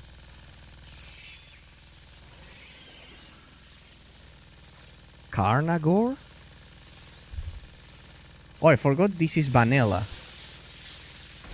Yeah, it is. It is. For now, it is.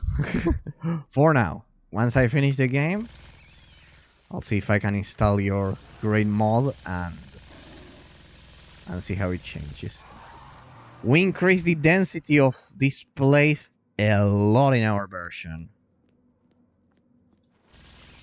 I imagine it must be absolute hell.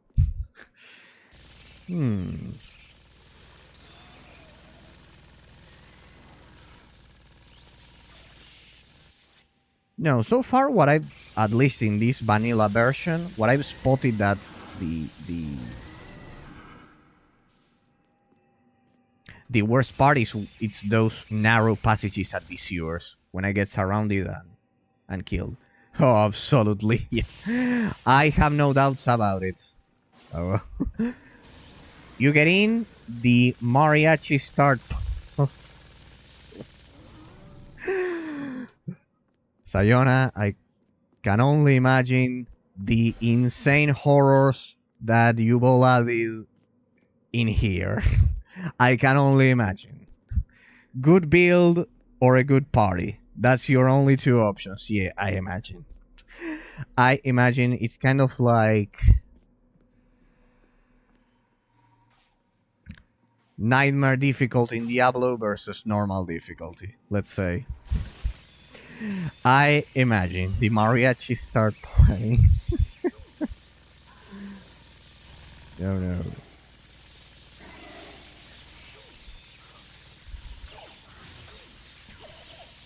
Or for example, like the synergies mod in Torchlight 2, goddammit, that one. If you play on higher difficulties, yes. I get the point, it's absolutely insane. Yeah. I can only imagine the insane hell that your mod unleashed in this zone. Or on this... yeah, in this map. Yeah, this must look like easy mode compared. I made sense to boost it because this is a ghost town. Yes, I was mentioning an hour ago that in open world zones the game gets way it gets much easier because you have room to kind of like escape. For a map of this size, it has to be rewarding. Yeah, definitely. And you have to get it through a hell rift, and sometimes there is an ancient blood in an ancient blood. Ah, alright, so you added kind of like a dungeon inside of a dungeon. Like a multi-layered dungeon. Okay. Yeah. But that's entirely random. Alright, the second dungeon, it's entirely random, I assume. Okay. But one question. Can you finish it solo, or you need a party? I mean, if you have a perfect build, can you do it solo, or do you need a party? Because I think it was single player. I think I remember. It spawns in corners randomly. We also put a model... sorry. We also put a model of the TARDIS into the British Museum. Oh, the British Museum was... for me, it was hell on normal difficult... on elite difficulty, but kind of like this, vanilla. So I cannot imagine how difficult it must be with your mod on. Because I had a hard time surviving the British Museum. Kind of like... this vanilla with that emperor. Oh well. But you can finish it kind of like solo. For example, this one, the ancient blood solo. If let's take this into account with a perfect build. Let's say with a perfect build, is it possible to complete this one solo? You can, but it can take a while if you aren't geared. No, assuming you are properly geared. So it's kind of like a challenge. Okay. With a good build, you can zoom through. Okay. I more or less get the idea then. Okay. Now it will be pretty interesting if I can install your mod and compare it to the original release. I just hope I am able to do so. But well, I've read the guide more or less, but then I need to try it. I want to see if my version is compatible. But yes, like I said, get Napalm Strike. Okay. No, it would be with the there I would research which is the best class for solo content. I don't think it's this one because it's a bit squishy, but I don't know if the other one you mentioned, the Blade Master, which is noob friendly, it has to be a bit more sturdy because it's melee generally. Oh, that's a well, interesting. Okay, definitely I need to upgrade the skill tree. Rare Imp Sniper. If memory serve, you should sorry. You should be able to unlock it at level 10. I just hit level 10 some minutes ago. Wait then. Well, I unlocked a lot of things that I'm not using. This one didn't help me. This one was useful. This one is useful. And I have how many points? 3. 3 points. Napalm Strike, you say? So let's try it. Here. The hunter marks an area for a precision strike to burn enemies to the ground. Alright, so it's an AoE ability. It calls on the strike center. Centered on the marked area that creates a burning field, dealing 81 to 97 fire damage per second and lasting for 3 seconds. And it has a power cost of 62.5. It could be a problem because I think I have only 80 power. Yeah, I didn't invest anything on willpower, I think. So I will increase that a bit. PowerPoint. At least it will increase the recharge rate. Increase that to 90. Yes, I think I spent a lot of points on health due to my ignorance. And what I should be getting is this. It's the power. If memory serves... Oh yeah, you can. It's on the far right. Yes, the Napalm Strike. Yes. Barely. Level 11. Alright, I'll get it. Of course. Effect synergy. Duration of all precision strike skills increased by 50%. Precision strike skills.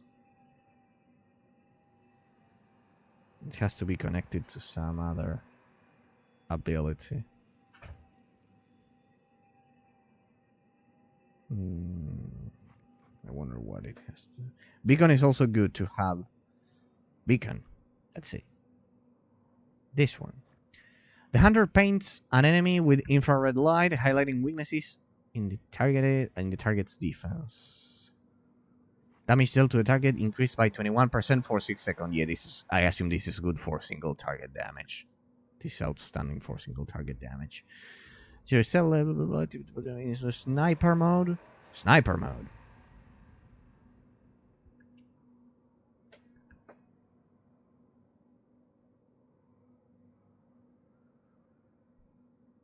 So what's the level 30? I think unlocks multi-beacon. Yes. Exactly. Damn, you know this game by heart. Multi-beacon. Simultaneously, yeah. Okay. Yeah, I can imagine this one combined with this. They are both area of effect damage. It has to be a lethal combo.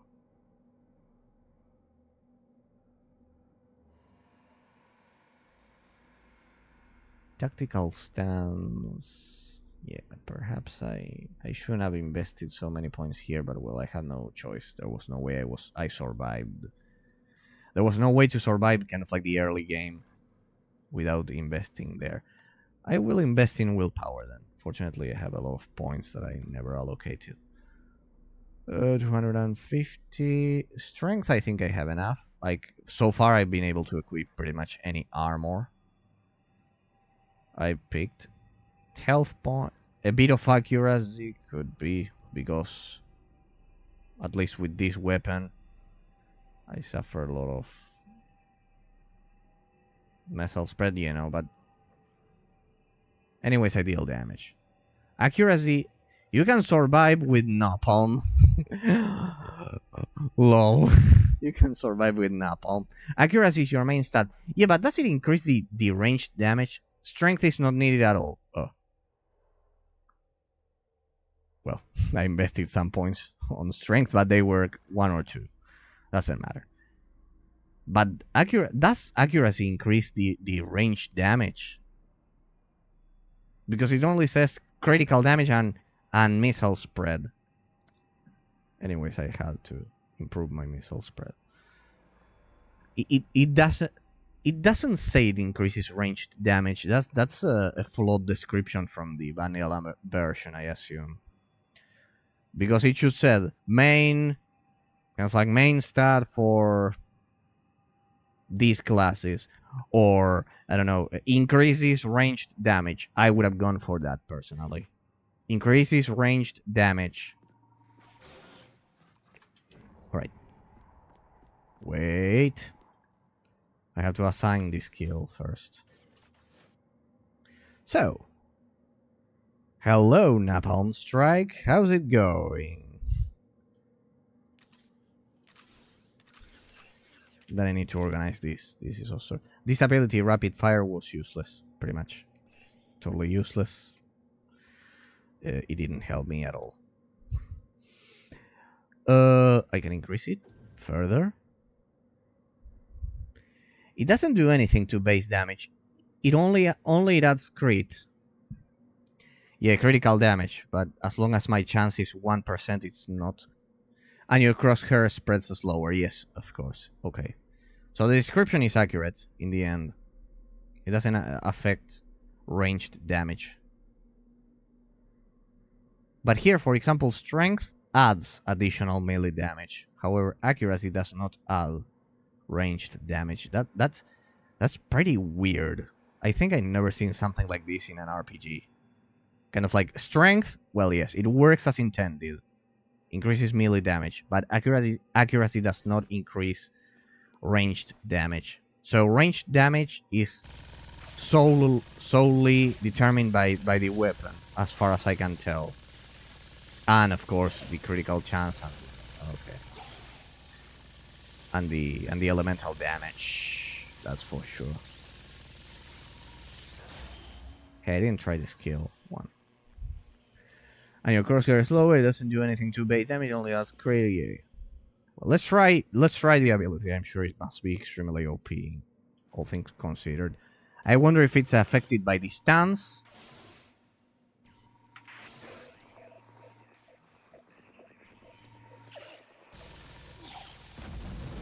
Aha, I get the point.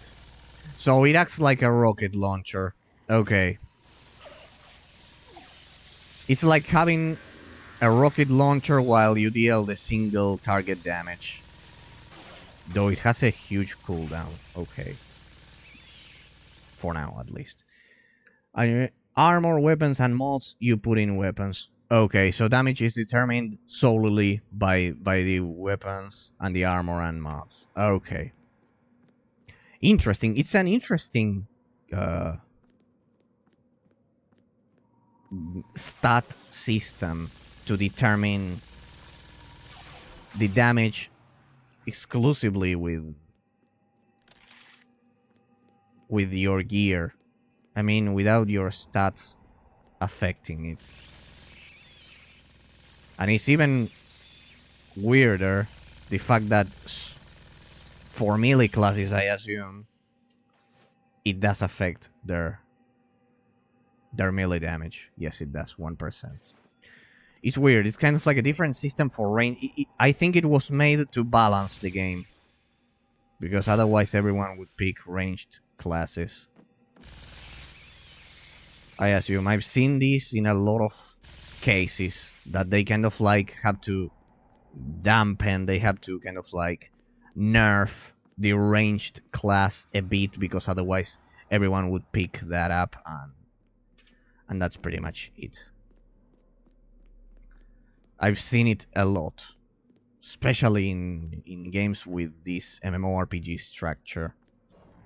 But anyways, generally speaking, even with those nerfs, let's say those artificial nerfs, trying to make the ranged classes a bit more balanced, generally they were generally unable to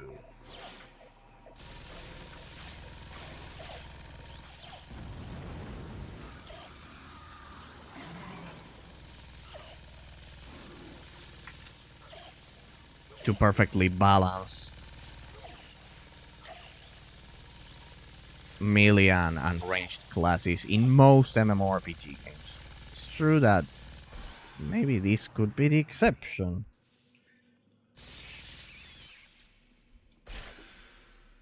So good. By the way, I almost forgot. Maybe it's because of the fact that my Discord server has notifications off. I left you a message, Sayona, in which said that that if you want, of course, feel free to post the link to your mod also in my Discord, so anyone in the future who may join can see how good the game is and how your mod improves it, because basically my channel revolves around that idea, spreading the word about unknown games and how to play them kind of like in the best way possible. I always implement mods or graphical fixes. For example, a lot of games that I played and that I've showcased in my stream, they wouldn't natively run at 1440p or 1080p, and well, I generally showcase how to play them at modern resolutions and those things. So any fix that makes the game better, which I'm sure your mod does,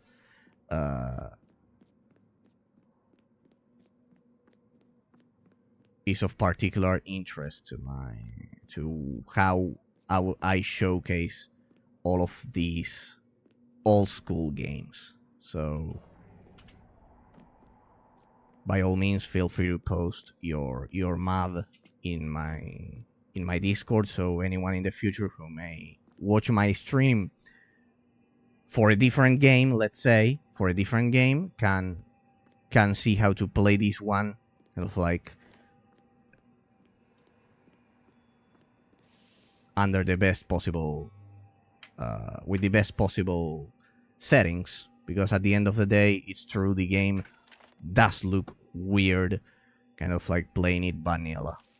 That's for sure.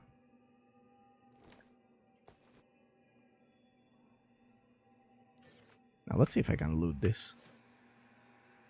I remember I had to do a lot of fixes for the... what was it?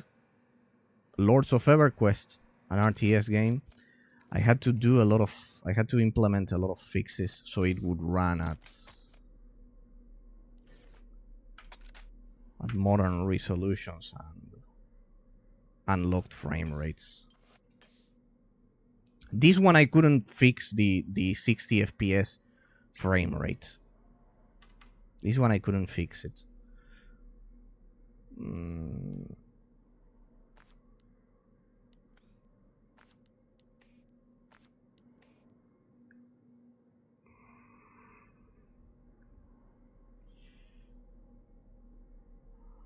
8 armor, good. I guess I will be a bit less squishy with those.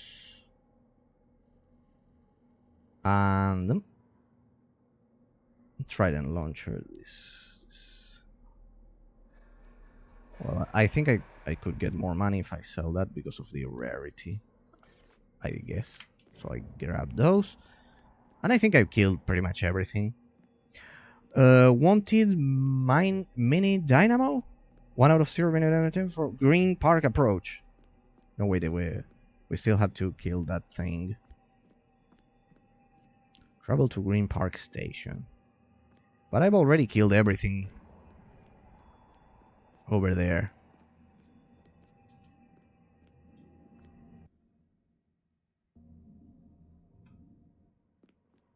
What?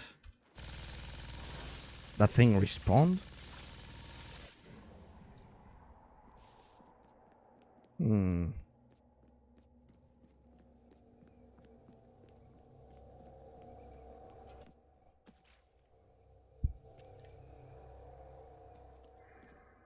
Green Park Station, not Green Park Approach.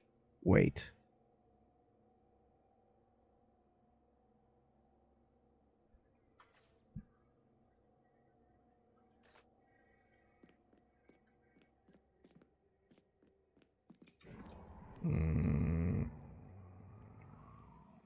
Well, I have to... What the... What? Yeah.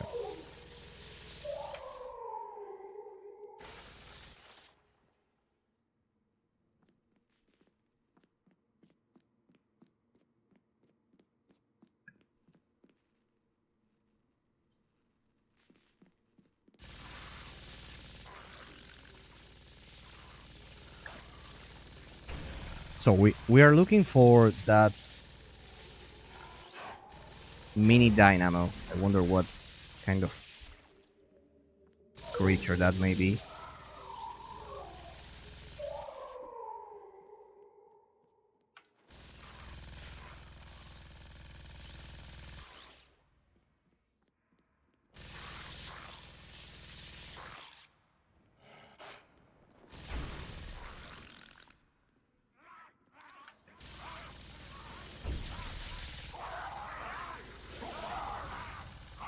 But we need to look for that if we are going for a 100% completion.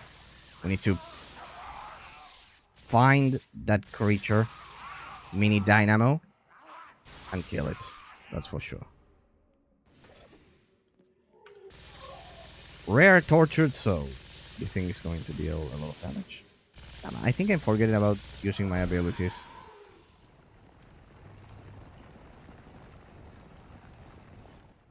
Didn't deal damage to me, apparently.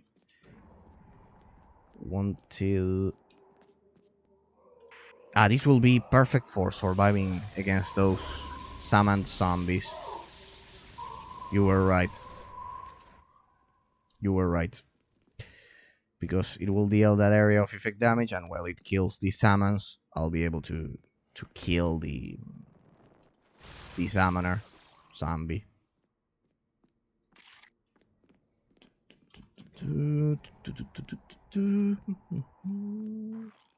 Let's see. I think I can loot that.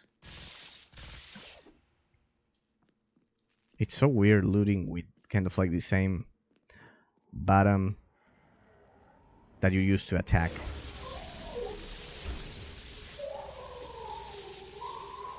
Good. So, let's try that. Let's use the Napalm Strike here, and please kick in. Oh, well, yes. Clearly, I still don't know how to use it properly. So you have to exactly point at the correct Okay. But I still have this, the adrenaline pills.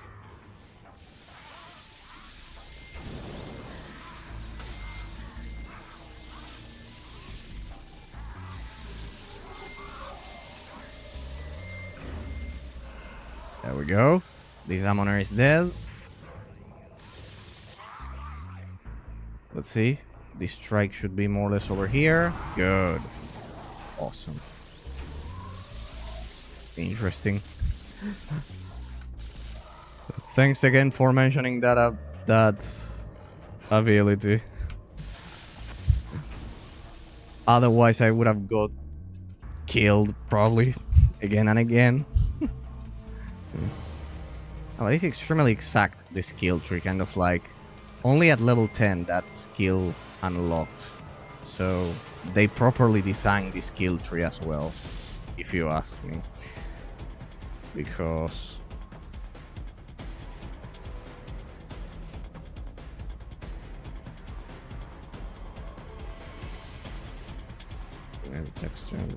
alright.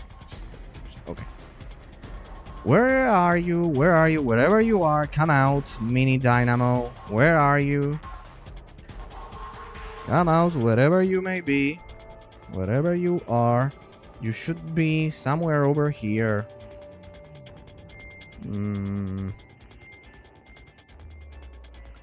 see what else we have. I think I saw something. Could it be that thing? There you are, Mini Dynamo. Well, something that small cannot be dangerous.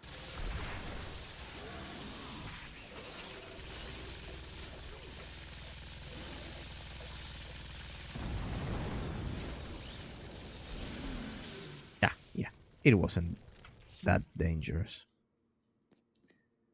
Unidentified tech, that seems to be promising. And travel to Green Park Station. Okay, travel to Green Park Station, and we're at Green Park Approach. Okay, should be somewhere over here, the portal.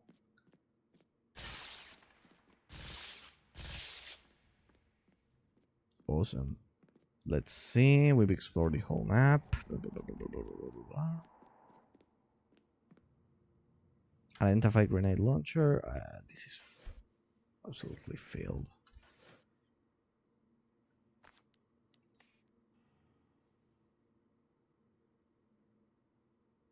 $37. 37 even times 2, I mean dual wielding, wouldn't be enough to beat the 90 damage. Okay. Health regeneration, accuracy, weapon. No, forget it. I am getting killed.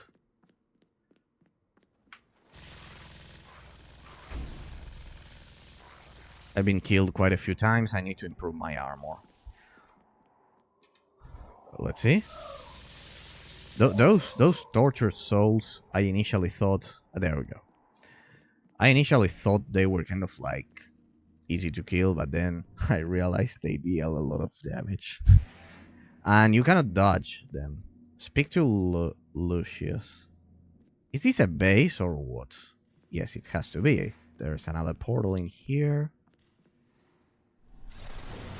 No, this is not a base.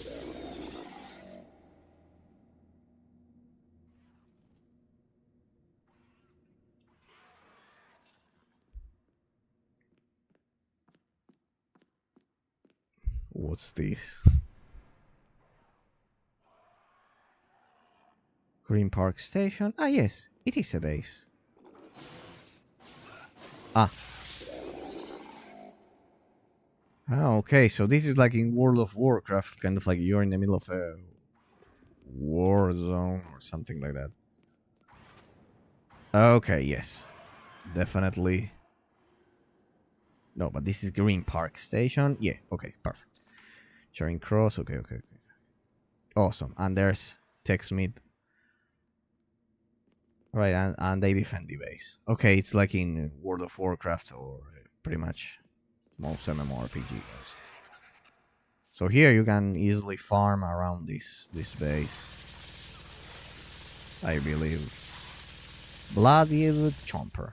Yes. If there's one thing this game got right, is enemy variety. It's not perfect, but it's pretty good. Will at some point after he inflicts upon us much Ha! Green Park of the right. Station. Such fond memories. Look, over there in the corner. That's where the Oracle stretched me on a rack of fiery thorn maggots and had my brain probed with the emulsifier. And look over there, next to the mound of skulls. That's where I would peacefully sleep with the javelins of everlasting agony protruding from my special place. Top-notch dialogue. Top-notch dialogue, as I've been commenting. To be young again, such good times. But enough reminiscing. I should get to the point before 314's afternoon vlog. Time already, sir? How the horrible days do just fly right by. Indeed, anyhow, I separated the oracle into several chunks for safekeeping. The first chunk you have, the second is in a lovely place called the Altar of Pain. Yeah, absolutely lovely. It's quaint, sort of a French country. You can find it inside Death's sewer. Alright, we're going back to the sewers. To free this oracle piece, you must sate the Altar of Pain's ravenous hunger by destroying nearby enemies and then salvaging their remains to power the infernal contraption. It's mushy, but at least it doesn't make Go noise. in the Okay, grace of God. okay, awesome. God will It deliver looks like, us. yes, that'll do nicely. Well, at least perhaps he will Wanted at some mini point. dynamo, so you can turn in the quest over Consider here. Okay, yourself perfect. spoken to. Perfect. So you can turn in the wanted monsters here. Well, in fact, wasn't this driver? Okay, it's just the introduction dialogue. This is the same. Right on pretending to do what Use to you remove modification to weapon. Try to animate. There's no room for harm. Human. Okay. Volunteers. I have TechSmith 14 Charing Cross Station. All right, we have to go back over there to turn in the quest. And do we have any more quests here? Thank goodness. I swear I'm not going to volunteer for anything stupid again. Hey, this could be useful, because I remember adds 21 to stun attack strength, to stun attack strength. Blah, blah, blah. No, but I don't use that, as far as I can tell. Gyro slide, critical damage. Alright, but it's just 2%. Alright, anyways, I'll grab this So one. long. So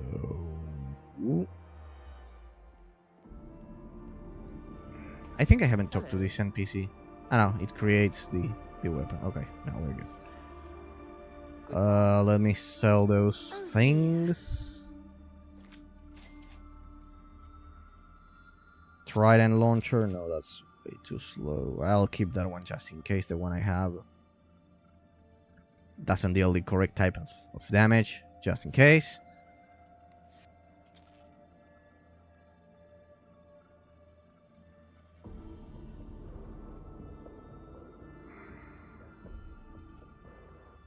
And I think I'll begin selling these things because I don't think I'll end up using them. The components, blah blah blah, polluted ammo. Rare runic fragments. Well, I know it says rare in the title. No, the relocation devices, no. Basic increases the difference against ignition, removes ignite. I don't think I have the time to use that in the heat of battle.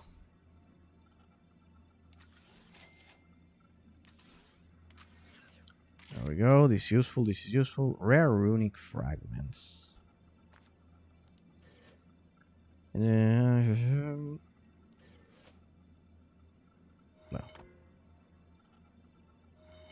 It says rare, so these are not for my class, I believe. No. I don't think these are for my class. Scrap metals. Materials. Sorry. Poisonous relic. Less shard, whatever. Critical damage mana. This one could be useful in the future. Blessed shard. Basic shard. Electrocuted. Use this to run yourself. Yeah, I don't think I have time in the heat of battle to simply. Critical chance multiplier, but only against Necros, I assume. 43%. This could be useful if it weren't only against Necros, but well, it could save me eventually against those. Goodbye, goodbye, goodbye. Good. Increased range, accuracy. Yeah, I think I'll keep spending points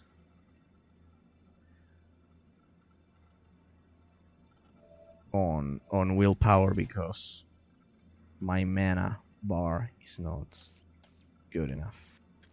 That's for sure. Let's see. Fire ammo. Analyzers. Basic spectrum. The spectrum can be really using the what? Is it different against facing?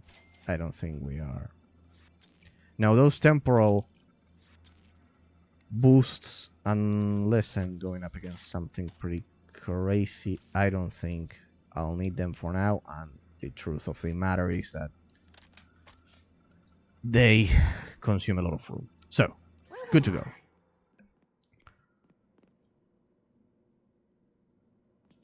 There we go.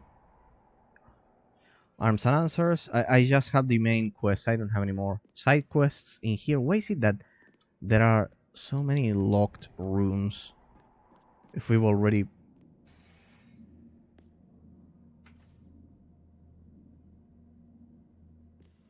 cleared this section, or no? Whitehall. I'm sure that then we'll have to backtrack over here and yeah, I'm pretty sure we'll have to backtrack over here and finish and complete all of those dungeons. Pretty sure of it. Otherwise, there's no point in having so many locked rooms at all. Lucius? Okay.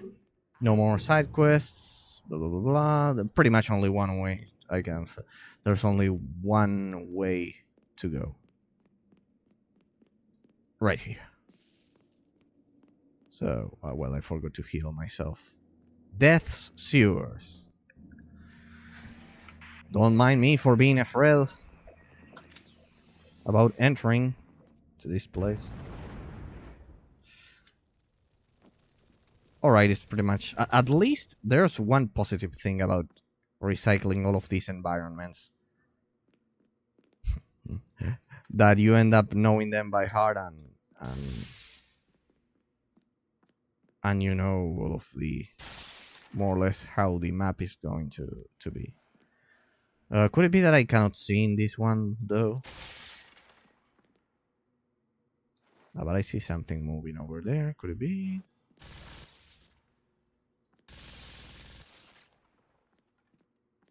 This dungeon is darker than the other ones. That's the only difference so far. I saw something. Level 11.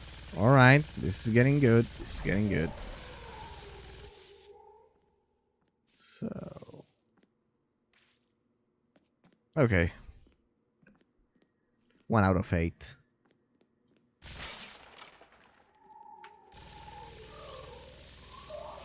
Tortured soul, tortured soul. Okay. Shred of hard flesh. Another one, another one. Any power, whatever. Oops. There we go.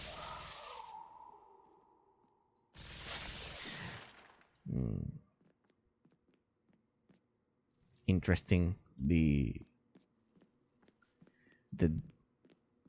I love how they, as I've been commenting, organically increase the difficulty in this case.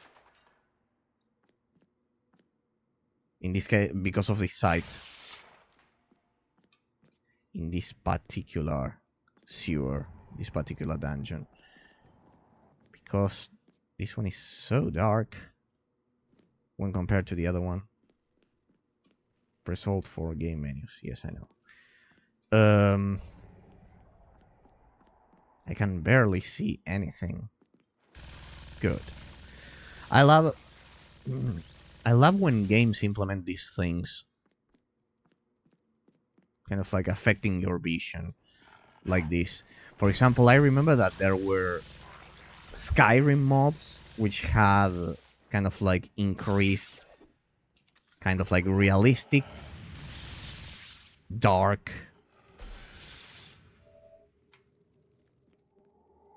realistic darkness in caves, which added a lot of difficulty because you don't see, for example, where you are being shot from the arrows and the magic. But I can see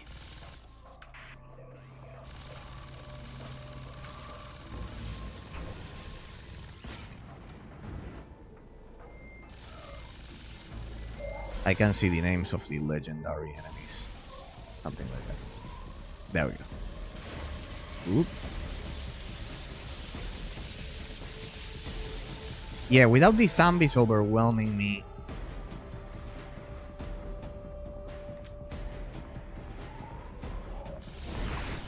it seems to be much easier. Oh, it's in cooldown.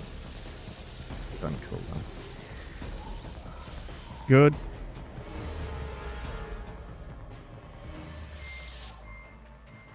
Alright, so this is the Altar of Pain. Okay. Take items. Torso of the Oracle. Alright, so we'll basically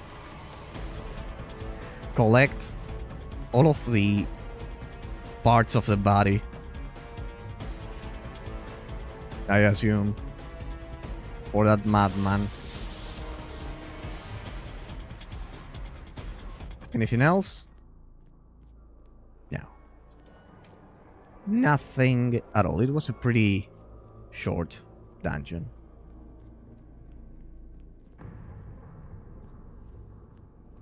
It was pretty short.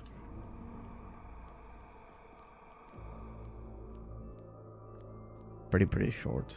Yeah, in comparison.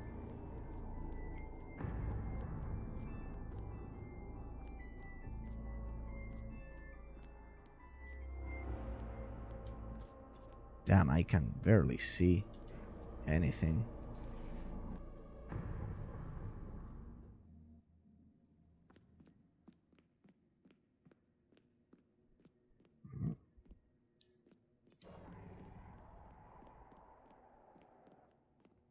Okay.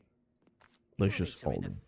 Welcome back, Eraser. It's good that you've recovered a chunk of the Oracle from the Altar of Pain, for I have something of great importance to discuss with you. Do you think my left leg is longer than my right leg? Seriously, this character, certainly they put a lot of effort into creating this character. This one and this age, because I remember also that the dialogue lines for this age were pretty interesting. Think on that as you strive to obtain the third piece of the Oracle's beastly body. Yes, I was right in my deduction. We are going to kind of like repair the corpse, let's say. Recompose the corpse, I don't know. We're going to fix that corpse. We have to assemble the corpse. It can be found within Death's City. Yeah, I see how the trend goes. Death Sewers, Death City. I was thinking about calling the place Taco Fort, but it just didn't have the same. Yes, the doing is complete. Okay. All right, and they kind of like unlock, kind of like in this sequence, Death's City. I should have sold my stuff, but well, let's see. Hey, we've got snow here, or what? No. I should probably sell these things, but no, well, I'll just disassemble them. No. Minion damage. That's not for me. Grenade launcher. Relic, whatever. Nothing interesting so far. Where are we? Death's City. Hey, wait. Ah, interesting trick. Interesting trick. The same here.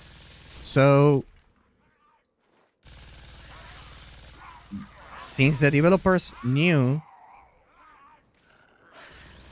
that the recycling could be a bit heavy for the player, I assume...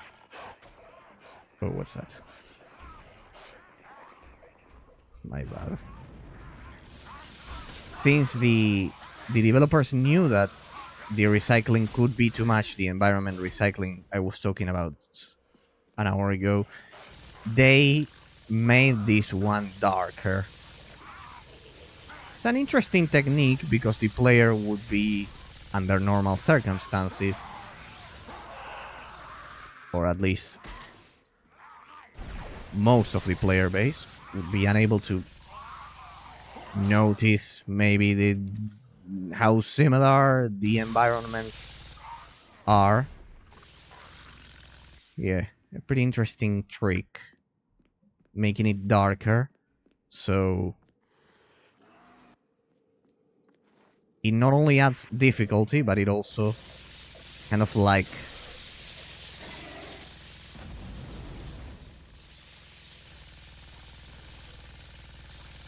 let's say it's a disguise for the environment recycling. I assume it was pretty common back in the early 2000s to do things like this. It also has a snow, but the most important thing is that it adds a lot of difficulty. As I've been commenting, the environment perfectly influences the gameplay. In the case of Hellgate London.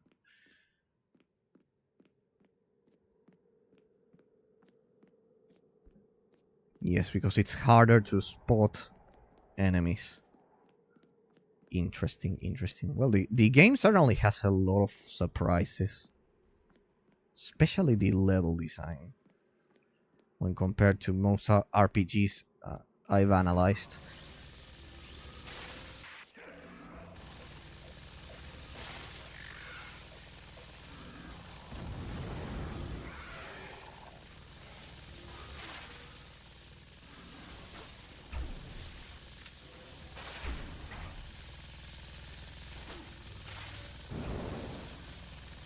Let's use an adrenaline pill.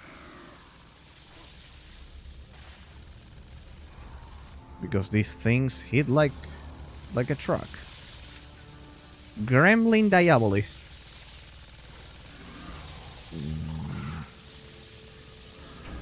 Yeah, that's the thing.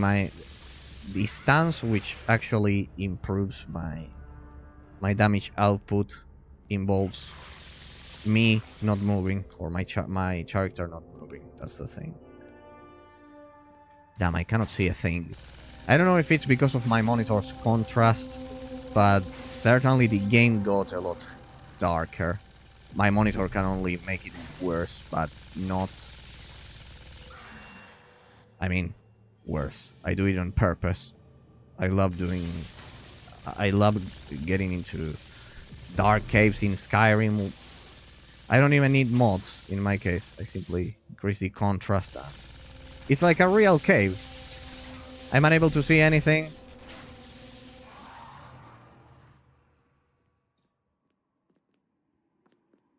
And I can get killed pretty easily. But that's the...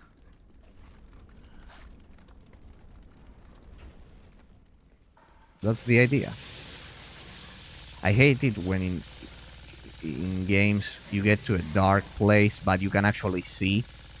It was pretty common with TN monitors back in the day. But since we've got IPS and this insane amount of contrast, we can simulate kind of like the true dark, the true darkness that we would encounter in a real life cave. And it's the same for this game, apparent as far as I can tell, because here I don't know you guys, because your monitor affects how much you can see of the environment, but my contrast should be able to make this darker than a normal experience, because I use it for Skyrim, and it makes the caves extremely dark. So it should have the same effect here. Most of you who may be watching this as a YouTube pod, I'm sure you are not able to see a lot here. So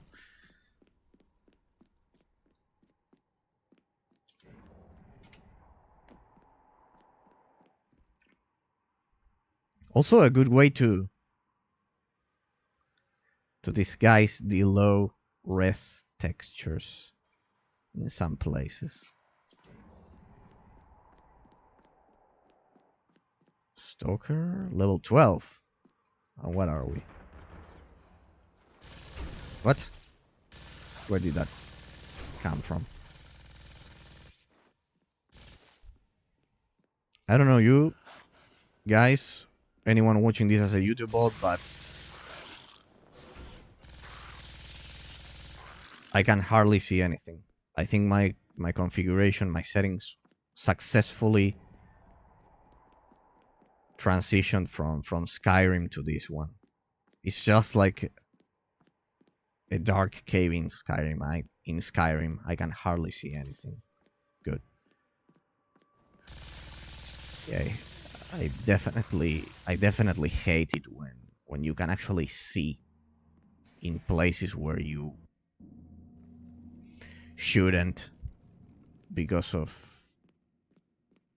how the real life situation would be. As I've said, the caves in Skyrim. God So will deliver that us was from evil. Well, at least perhaps interesting. he will at some point after he How inflicts they upon us changed much the evil of the gorilla variety. lining It's a good of the deal. environment. Trust me. Another piece of the oracle. Grand.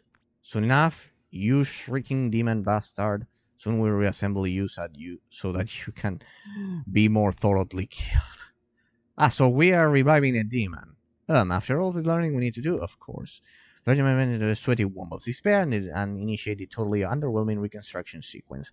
The womb itself will require a sufficient amount of fuel to operate, but finding enough helpless zombies to fill the unbirthed canal's quota shouldn't be a big deal. Lots of folk have died in the womb of despair.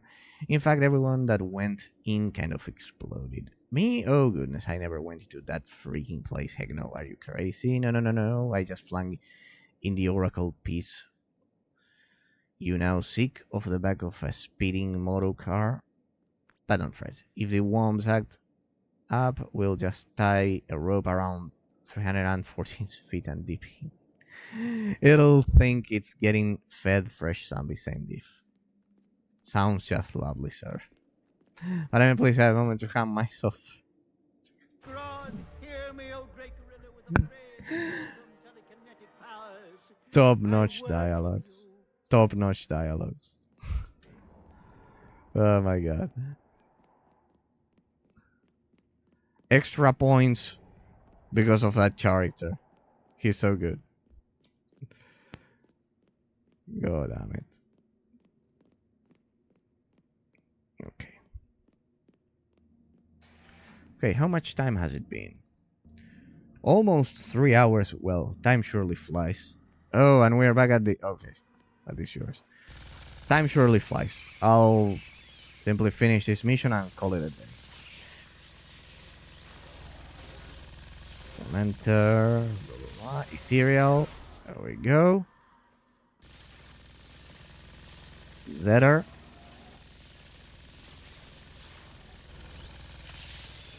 Legendary. Fire Snap. Cedar. Careful, little boy. Why? Why so much damage? He's little, but he's extremely dangerous.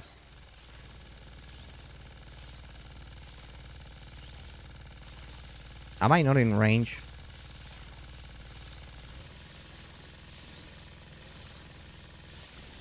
I should be. Okay. Good. Unidentified rider breastplate, whatever. Here. Here. Okay.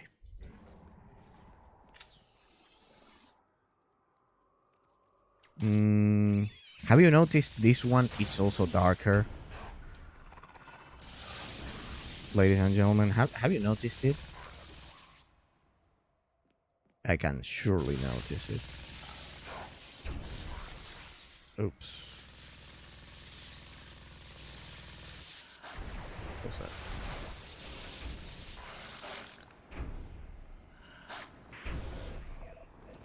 Ah, there's an aura. Something is dealing damage to my... There we go. See? Well, this ability was also useful to kind of like have some light in these tunnels. Because otherwise it's great.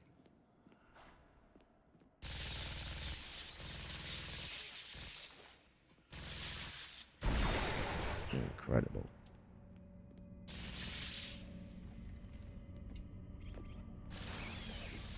One, two, three. Damn, I can barely see anything. Good. Good. My settings are working, ladies and gentlemen, that's for sure. They are working perfectly. I don't think that if you play the game with your settings, it'll be as dark as this, but... well, consider it a different experience, I guess. But yes, it's definitely working.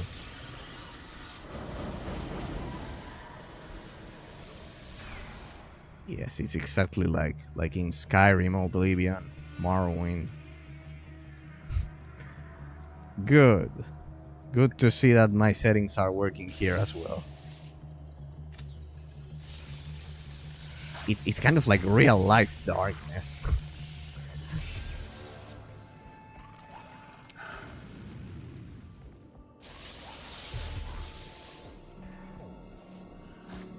There it is.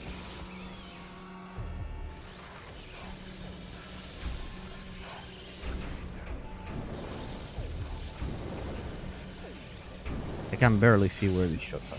There we go. Ah, a rare. No. Why is it that I'm... I think I was muted or something like that because I was pressing my abilities and it didn't work. Okay. Well.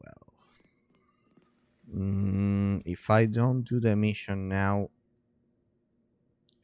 they could respawn. But well, we'll leave it for next time. We'll leave it for next time because I have to go. Sadly, it's been 3 hours and I have a lot of things to do. I don't know why it always. I've noticed this that my 3 previous streams, they've been exactly 2 hours 59, 3 hours 59, and now again 2:59. It's always 59 when I stop playing. It's right before the 3 and the 4 hour mark. Well, ladies and gentlemen, it's been my pleasure sharing this 4th day of gameplay of Hellgate London. The game seems to be pretty good. We've already analyzed preemptively the spawn system, also the gameplay mechanics so far up until the point we've been able to analyze, and today the relationship between the level design and the gameplay system and how it influences it. So, and well, right now, before finishing, that they've changed the environment variety a bit for the second act of the campaign, and how these dark environments add one more element regarding its difficulty. It's pretty interesting because it's the same effect, as I've been mentioning, that you would find in Skyrim or Oblivion caves if you simply increase the contrast of your monitor a bit. There are also mods for that in case you don't want to increase your overall contrast. So there you have that. I use 70 contrast, but in case you don't want to use it, kind of like for all of the apps on your PC, you have mods for that in the case of Skyrim or Oblivion. But I don't know if those would transition here. So yes, you can increase the contrast and have the same effect. Well, ladies and gentlemen, a lot of elements, and we will surely continue to examine all of the interesting things that Hellgate London has to offer to all of us. So once again, I almost forgot. Thanks, Sayona, for being here and giving me all of those insights about this incredible game. Always all of those details about the weapons and what deals damage and what not. So awesome. Thank you once again. I would probably get killed many more times if it weren't for you. So thanks again. Ladies and gentlemen, with all of that said, sorry, but I have to go. We'll continue next time. Hopefully tomorrow or I don't know, whenever I'm able to stream. It's been my pleasure. See you all next time. Hope you enjoyed the analysis of today. We'll get to the final analysis eventually. Thank you for your continued support and attention to everyone who may have watched this as a YouTube VOD or a Twitch VOD. Thanks again. See you all next time.